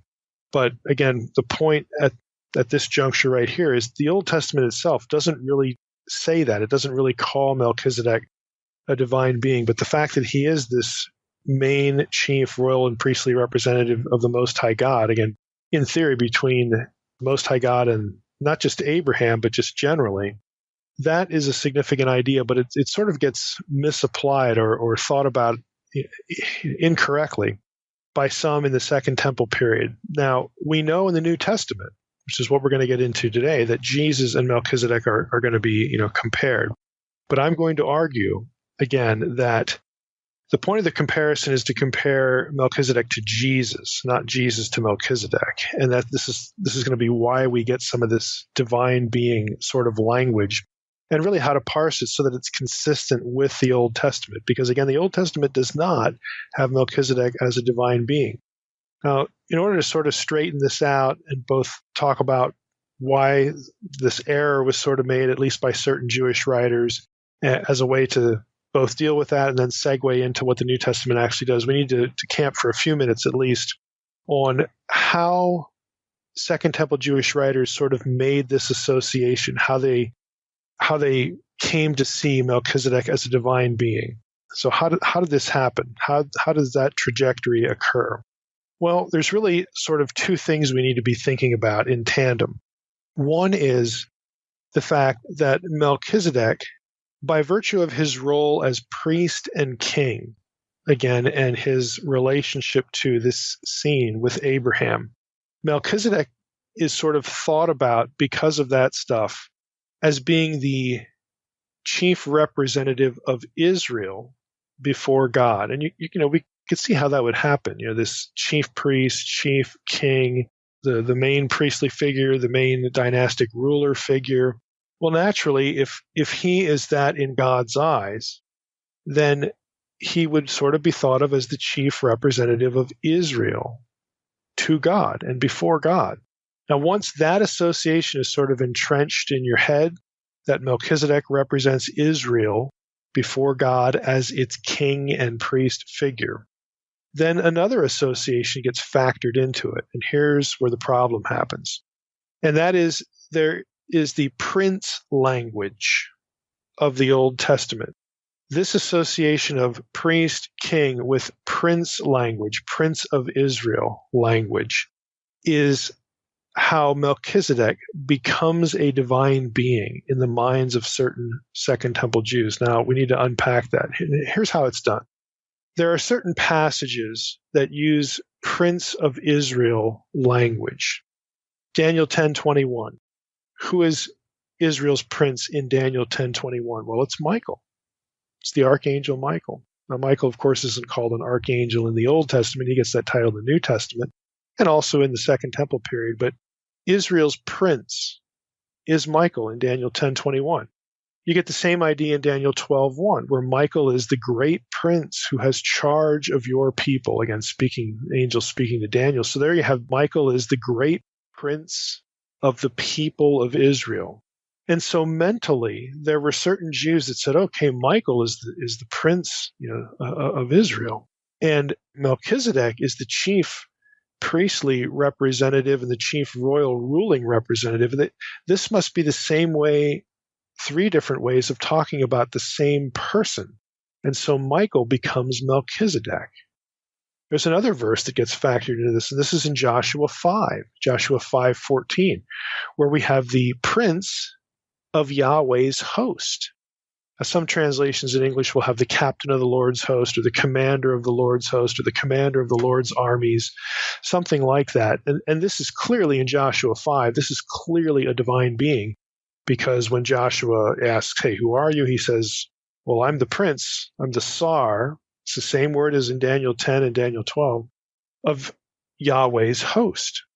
Take off your shoes, from on your feet, because this is holy ground. It takes you mentally back to Exodus 3, the burning bush, where we have the angel of the Lord. So this is how, this sort of concatenation of ideas happens. You have this notion that because Melchizedek is the chief prince and priestly figure, the chief representative to God, not just to Abraham, but to the people of Israel, that chief representation idea gets merged or glommed onto or conflated with the language of the prince of Israel that occurs a couple times in Daniel 10 and Daniel 12. And so that's how Melchizedek and Michael sort of get fused or united in the mind, again, of some interpreters in antiquity, and also, to be fair, some interpreters nowadays. Now, do you see the problematic assumption, though?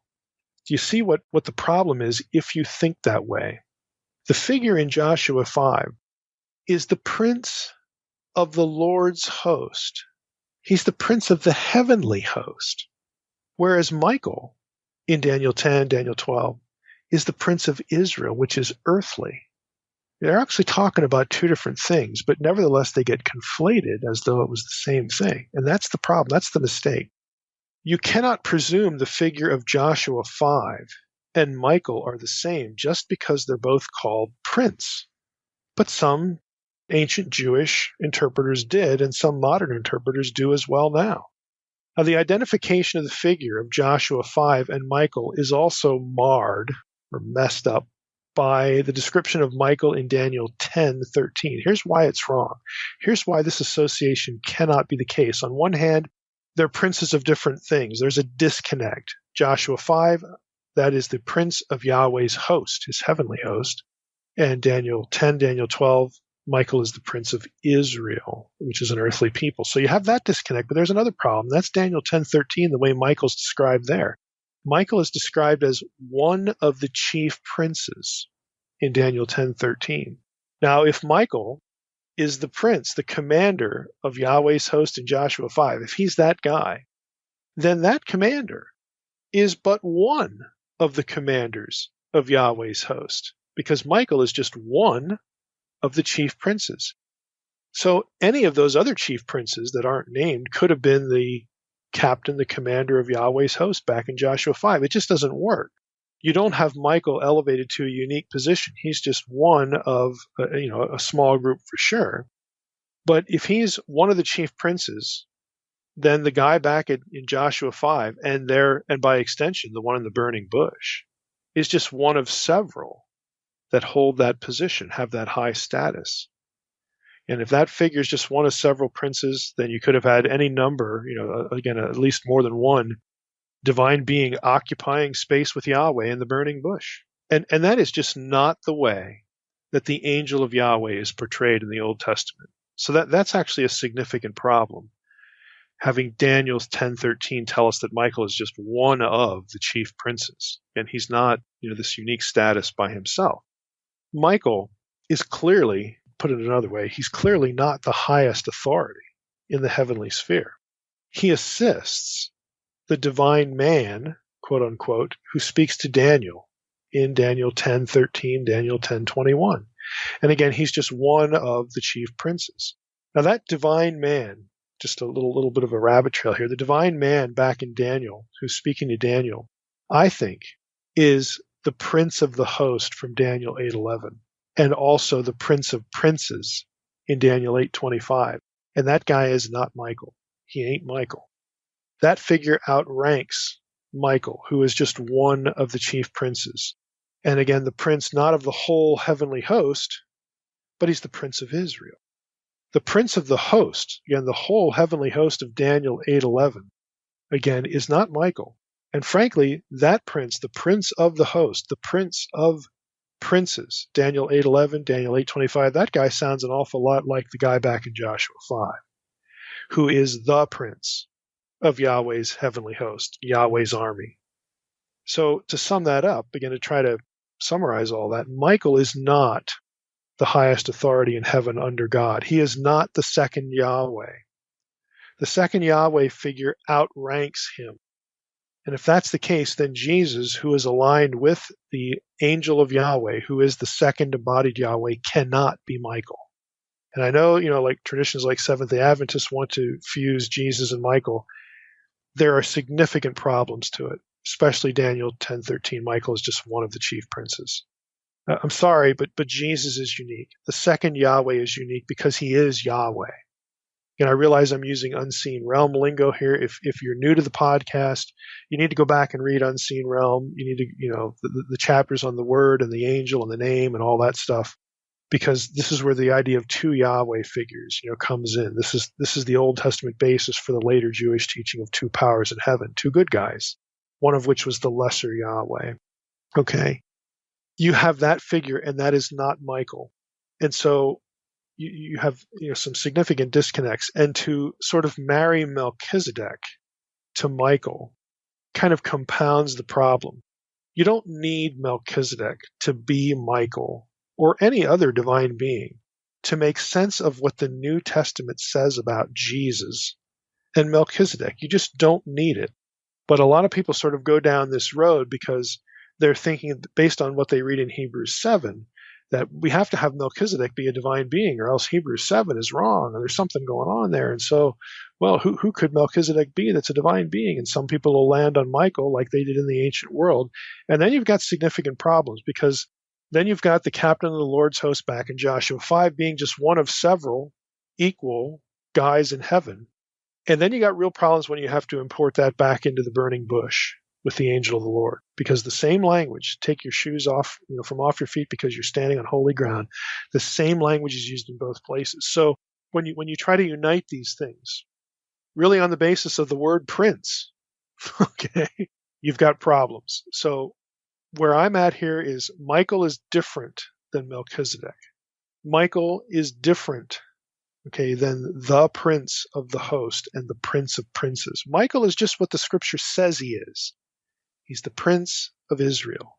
He is never called the prince of Yahweh's host, the whole thing. He is not the prince over the whole host. He is the prince of Israel.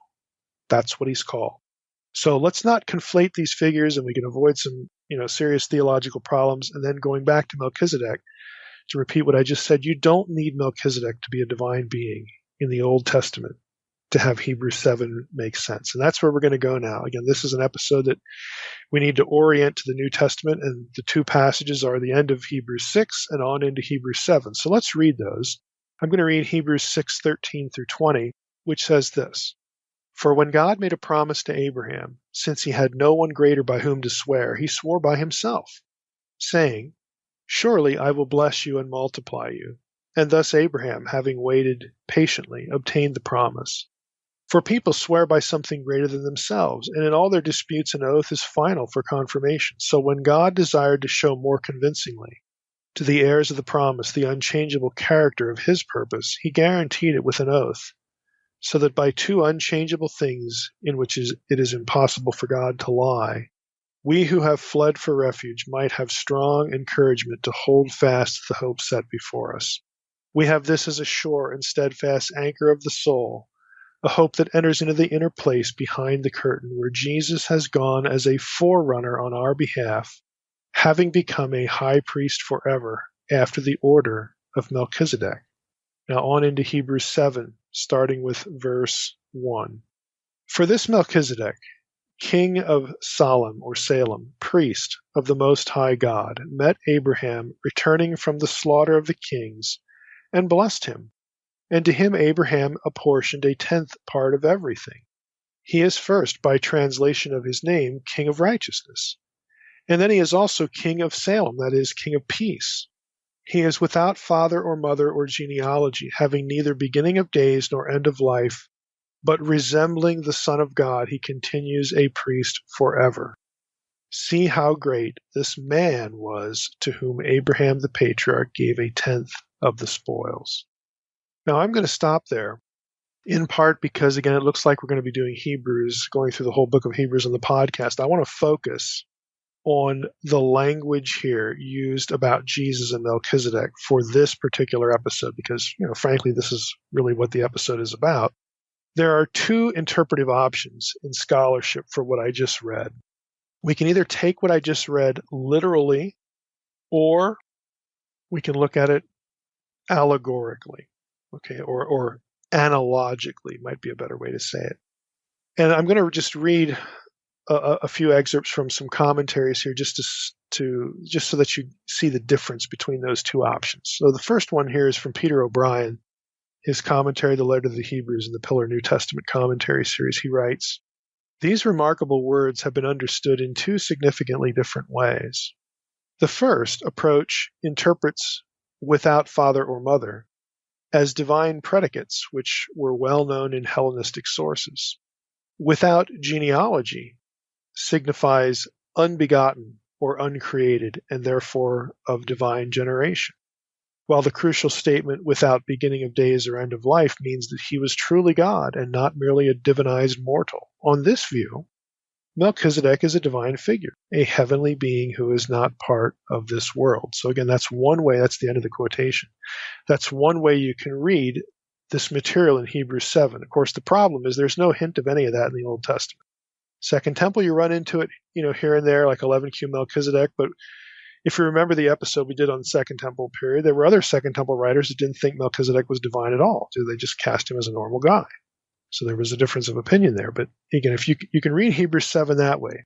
Now, picking up with O'Brien again, here's the second way you can read it. The second approach takes the author's statements as an example of an argument from silence in a typological setting. Let me just break in here. So now we're talking about typology here.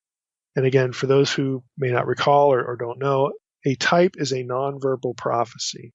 It is something in the Old Testament, a person, an event, an institution that foreshadows or prefigures something yet to come.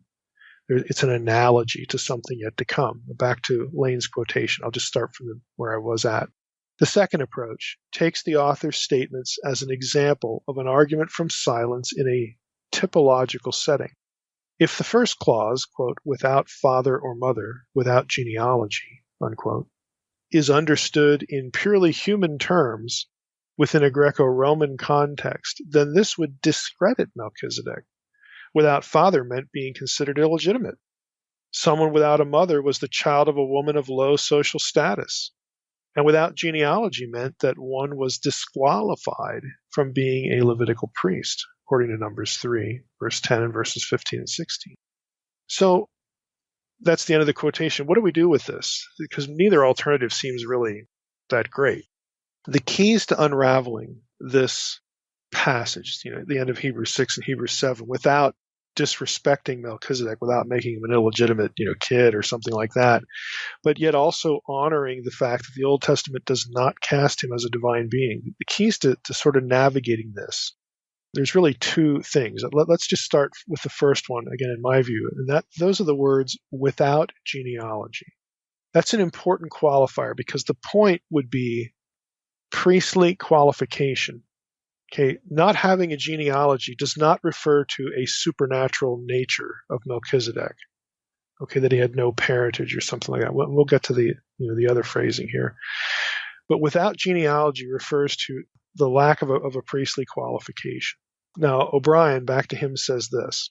Although Melchizedek could not have qualified for the Levitical priesthood, okay, he wasn't, a Levitical, there was no tribe of Levi, okay? This is Abraham's time. Melchizedek could not have qualified for the Levitical priesthood. He was still priest of God Most High. And Abraham recognized this. Moreover, since Genesis says nothing about Melchizedek's birth or death, his priesthood is cast as having no beginning or end. It was a divinely appointed priesthood that never ended. So you see the point here. You can take the language and say, oh, this refers to Melchizedek's origin as a human being. Well, he's not really human because he didn't have parents. He's a divine being. No, I mean, you can take it that way, but what O'Brien is saying, and again, where I'm landing, is that no, this description refers to a priesthood God created that has no beginning other than when God had Abraham, encounter this meeting. It had no genealogical beginning. It isn't rooted in parentage. It isn't rooted in tribal affiliation. It is a priesthood because God says it is. It has nothing to do with human origin or human lineage or human tribal affiliation. And that is the point. When we get this description about having no father or no mother, the point is not to claim that Melchizedek is a supernatural being. The point is to claim that he doesn't have a genealogy that fits the priesthood, and it doesn't matter. He is a priest of the Most High God because God said so. God approved of him. It had nothing to do with his birth circumstances at all. And not only that, by not giving us the father and the mother, by casting it this way, this is, O'Brien's point, by casting it this way, it creates the implication, it suggests that this priesthood has no end to it. If it's not linked to human lineage, then by definition, it's not going to be terminated when that tribal lineage dies or that tribal lineage can't be determined by whatever, historical circumstance. It's independent of that. So again, if you read it that way, again, you sort of avoid some of the other problems, and it makes sense in its context. Now, again, if I would summarize this in my way, again, this is me talking here, just by way of summary. The implication is that Melchizedek was still the priest of the Most High, regardless of ancestry. That's the fundamental point. There's no need to worry about Jesus, therefore, not being from the tribe of Levi and still being called a priest. This is a different priesthood, approved by God, one that is cast the way it is because it didn't originate with a tribe, and it's never described as having ended. The Old Testament is silent on Melchizedek's lineage and parentage for that reason. Again, this is the argument. It's silent on his mother and father because his priesthood does not depend on human lineage or tribal affiliation.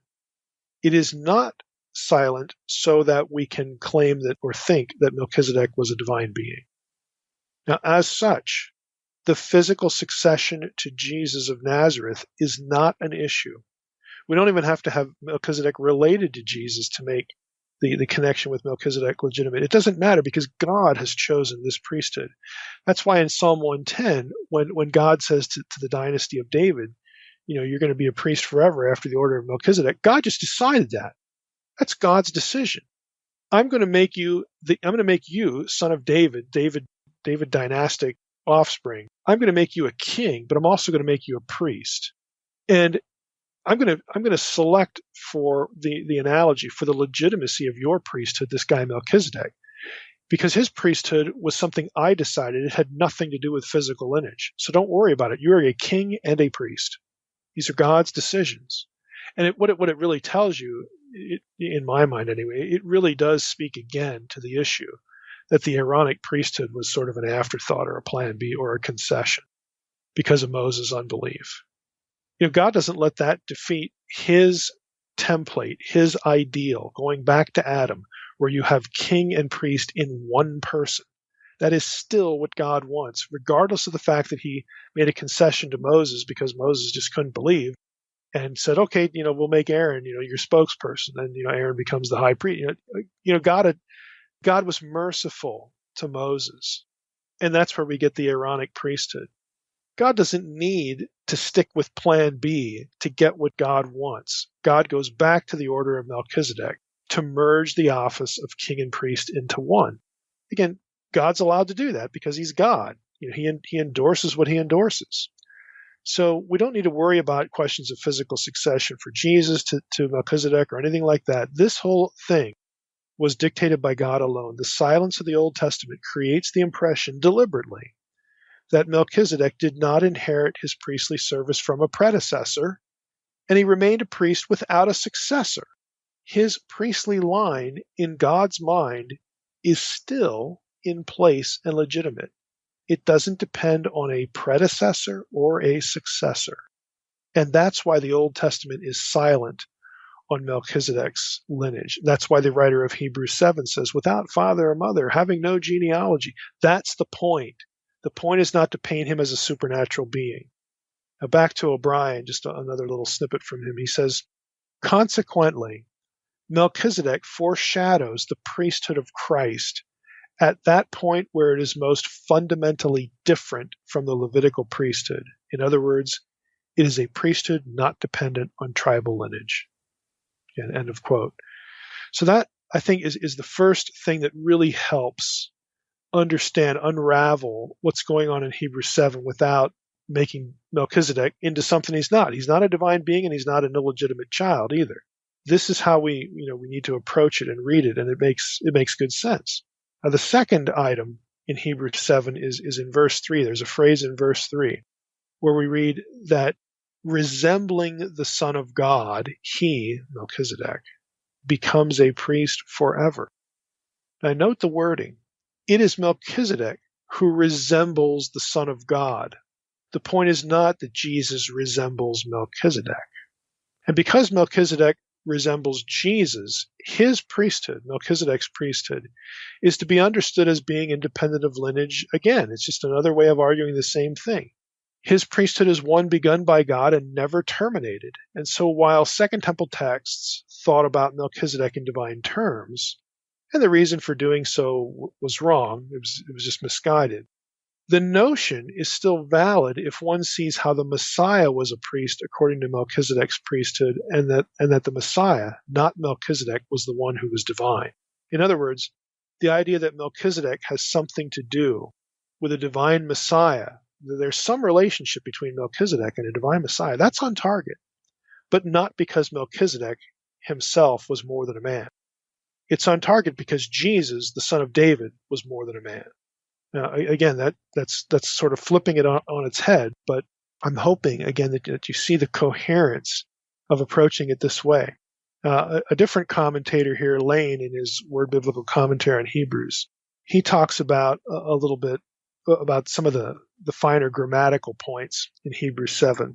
And for those of you who have a little bit of knowledge of Greek, I think you'll appreciate this. Lane notes, quote, the events in Genesis have been read from the perspective of the eschatological reality they prefigured. Melchizedek has been assimilated to the Son of God. This is me breaking in now. Again, it's not that Jesus gets assimilated to Melchizedek. It's that Melchizedek gets assimilated to Jesus. Okay, back to Lane. This implies that the predicates applied to Melchizedek have been colored by the writer's conception of the eternal Son, Jesus. That explains why the description of Melchizedek in verse 3 appears singularly stylized. The perfect passive participle, and the Greek here is apho moi omenos, is a divine passive. This is me breaking in now. That's a grammatical term that some commentators use. Okay, the perfect passive participle is a divine passive, translated having resembled, more literally. Having resembled the Son of God, having been made by God to resemble the Son of God. The term presupposes God's appointment of Melchizedek as an illustration. I actually like the word a foreshadowing or a type, an illustration of the higher priesthood that the writer finds in the Old Testament record. The Genesis 14 narrative thus implies the kind of priesthood that was intended by God to displace the Levitical priesthood, namely the service of an eternal priest who exercises his priesthood continuously. It anticipates the appearance of a high priest who does not have any successor because he doesn't require one, unquote. And again, this is what the writer of Hebrews sees. He's looking at Jesus first, and then he's thinking about Melchizedek. He's not looking at Melchizedek and then thinking about Jesus. So we need to be careful, again, how we articulate this, how we read it and articulate it. The point, again, is that Melchizedek was made by God to resemble the Son of God who would come down the road. Melchizedek is a type, a prefigurement of the Son of God who would come. This doesn't require Melchizedek be divine any more than we have to see Adam as a divine being, because he functions as a type, a prefigurement of Jesus in Romans 5. Remember Romans 5? Jesus and, the first and second Adam, all that talk. Well, Adam wasn't a divine being. He was a human. Okay, but Adam is a type of Christ. Adam doesn't need to be divine to function as a type of Christ. Well, neither does Melchizedek. Melchizedek was not a divine being in the Old Testament, and he doesn't need to be to do the job of prefiguring the Son of God, who would be an eternal priest, an eternal mediator between God and men. Okay, the writer of Hebrews is thinking about Jesus in those terms, and his mind is taken back to Melchizedek, not the other way around. So the part about Abraham paying tithes to Melchizedek, I think validates the point. This Melchizedek was a legitimate priest of the Most High who deserved the tithe just like Levi would later. He preceded Levi, and his priesthood didn't extend from tribal lineage and never met an end. It coexisted once the Levitical priesthood appeared. It never went away. And the fact that it did, again, suggests that the Aaronic priesthood was a concession. Lastly, had any reader of Hebrews in antiquity known the chronology of Jesus' birth, and we've talked about this a lot on the podcast, I think that point, this point about his priesthood being transcended to Levi, would have been driven home even more. That Jesus was the one to bring atonement and set the captives free by means of the connection of those ideas to the Jubilee cycle would have been highlighted by God's eternal foresight and use of Melchizedek to foreshadow someone who would be both the son of David and a priestly mediator considered by God to be superior to the line of Aaron. Now, how does that work? And what about the birth? Well, for this, you need to be familiar with, again, my position. This is not just my position, but my position that Jesus was born on September 11th in 3 BC. Now, we devoted a whole podcast episode to that. It's episode number 138 as to why, that's the case. And we provided newsletter subscribers anyway. So please subscribe to the newsletter and you get access to this. We provided newsletter subscribers with scholarly literature that validate that this position is not a contradiction. It's not irreconcilable with Herod's death. There's a way to do the chronology there so that it works based on Herodian coins and a few other things that are, problems in Josephus that other scholars have tackled in the peer-reviewed literature. So if you want that stuff, subscribe to the newsletter, you'll get it. Go back and listen to episode 138. So given that little bit of context, after the second Ezekiel 40 through 48 podcast that we did, that was about, me arguing really that the temple vision there should be viewed as, viewed non-literally to get our heads inside the Jubilee idea, because there are 60 references to Jubilee stuff in Ezekiel 40 through 48, 60 of them, actually a little over 60. That's not an accident, folks. When you do it that many times, there's something going on there. There are over 60 links between the idealized temple and the Jubilee cycle idea. After we did that episode, I got a question from Matthew in California that asked whether 3 BC, again, the birth year of Jesus, was a Jubilee year. And the idea he was angling for was that the birth of Jesus would have marked the Jubilee cycle. So what I did was I asked my astronomer friend, and for those of you who read my fiction, this is my Mantello character. I asked my astronomer friend about it and got back a really, really interesting answer. Okay, so here's part of his answer. He wrote, the year from 2 BC to 1 BC would have been a sabbatical year. The year 27 to 28 CE, or that's another way to mark AD, was also a sabbatical year and a Jubilee year, which means the birth year could not be a Jubilee year. So that was the answer to Matthew's question in California, and I sent that to him. But my source, my astronomer, continues. He says, the 27-28 CE or AD period, the Jubilee period, coincides with the beginning of Jesus' ministry, which was inaugurated at the event in the synagogue at Nazareth, in Luke 4:14 through 16, and even a little bit more beyond that. This is where Jesus quotes Isaiah 61 about the Jubilee language being fulfilled today in your hearing. That's what Jesus said. Today in your hearing, this passage has been fulfilled. Now, there's some variability here. Some scholars, this is me talking now, some scholars, namely Trokme and Yoder, have the Jubilee year at 27 or 26 as opposed to 28, 27. Jesus' inaugural sermon would have probably have begun either in 26 or 27. Let's just put it in either one of those years. We'll overlap both those figures because at any rate, either of those dates align with a 3 BC birth and the statement in Luke 3:23 where Jesus, when he began his ministry, was, quote, about 30 years of age. So it aligns actually pretty nicely. Now think about the implications. Jesus walks into the synagogue in Nazareth to launch his ministry in a Jubilee year. He knows it's a Jubilee year. Then he quotes Isaiah 61 as stopping at Isaiah 61 verse 2, the first part of the verse. This is one of the passages that was central to 11Q Melchizedek. We talked about this in our last Melchizedek episode. They viewed 11Q Melchizedek, the writer there, viewed the coming of the Messiah was the coming of the Elohim of Psalm 82, who was about to set the captives free in fulfillment of the Jubilee idea. They read all of that. They read Psalm 82. If you remember the 11Q Melchizedek stuff, it gets into the war of gods and men and the allotment of the lot of Belial and the lot of Melchizedek, the good guys and the bad guys, having this great conflict.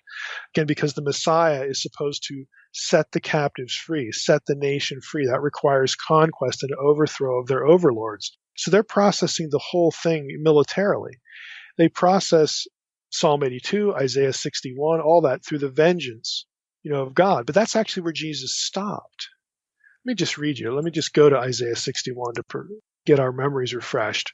Here's Isaiah 61. The Spirit of the Lord God is upon me. And this is the passage Jesus reads as he begins his ministry. Because the Lord has anointed me to bring good news to the poor. He has sent me to bind up the brokenhearted, to proclaim liberty to the captives, and the opening of the prison to those who are bound, to proclaim the year of the Lord's favor. And that's where he stops. The very next line is, and the day of vengeance of our God.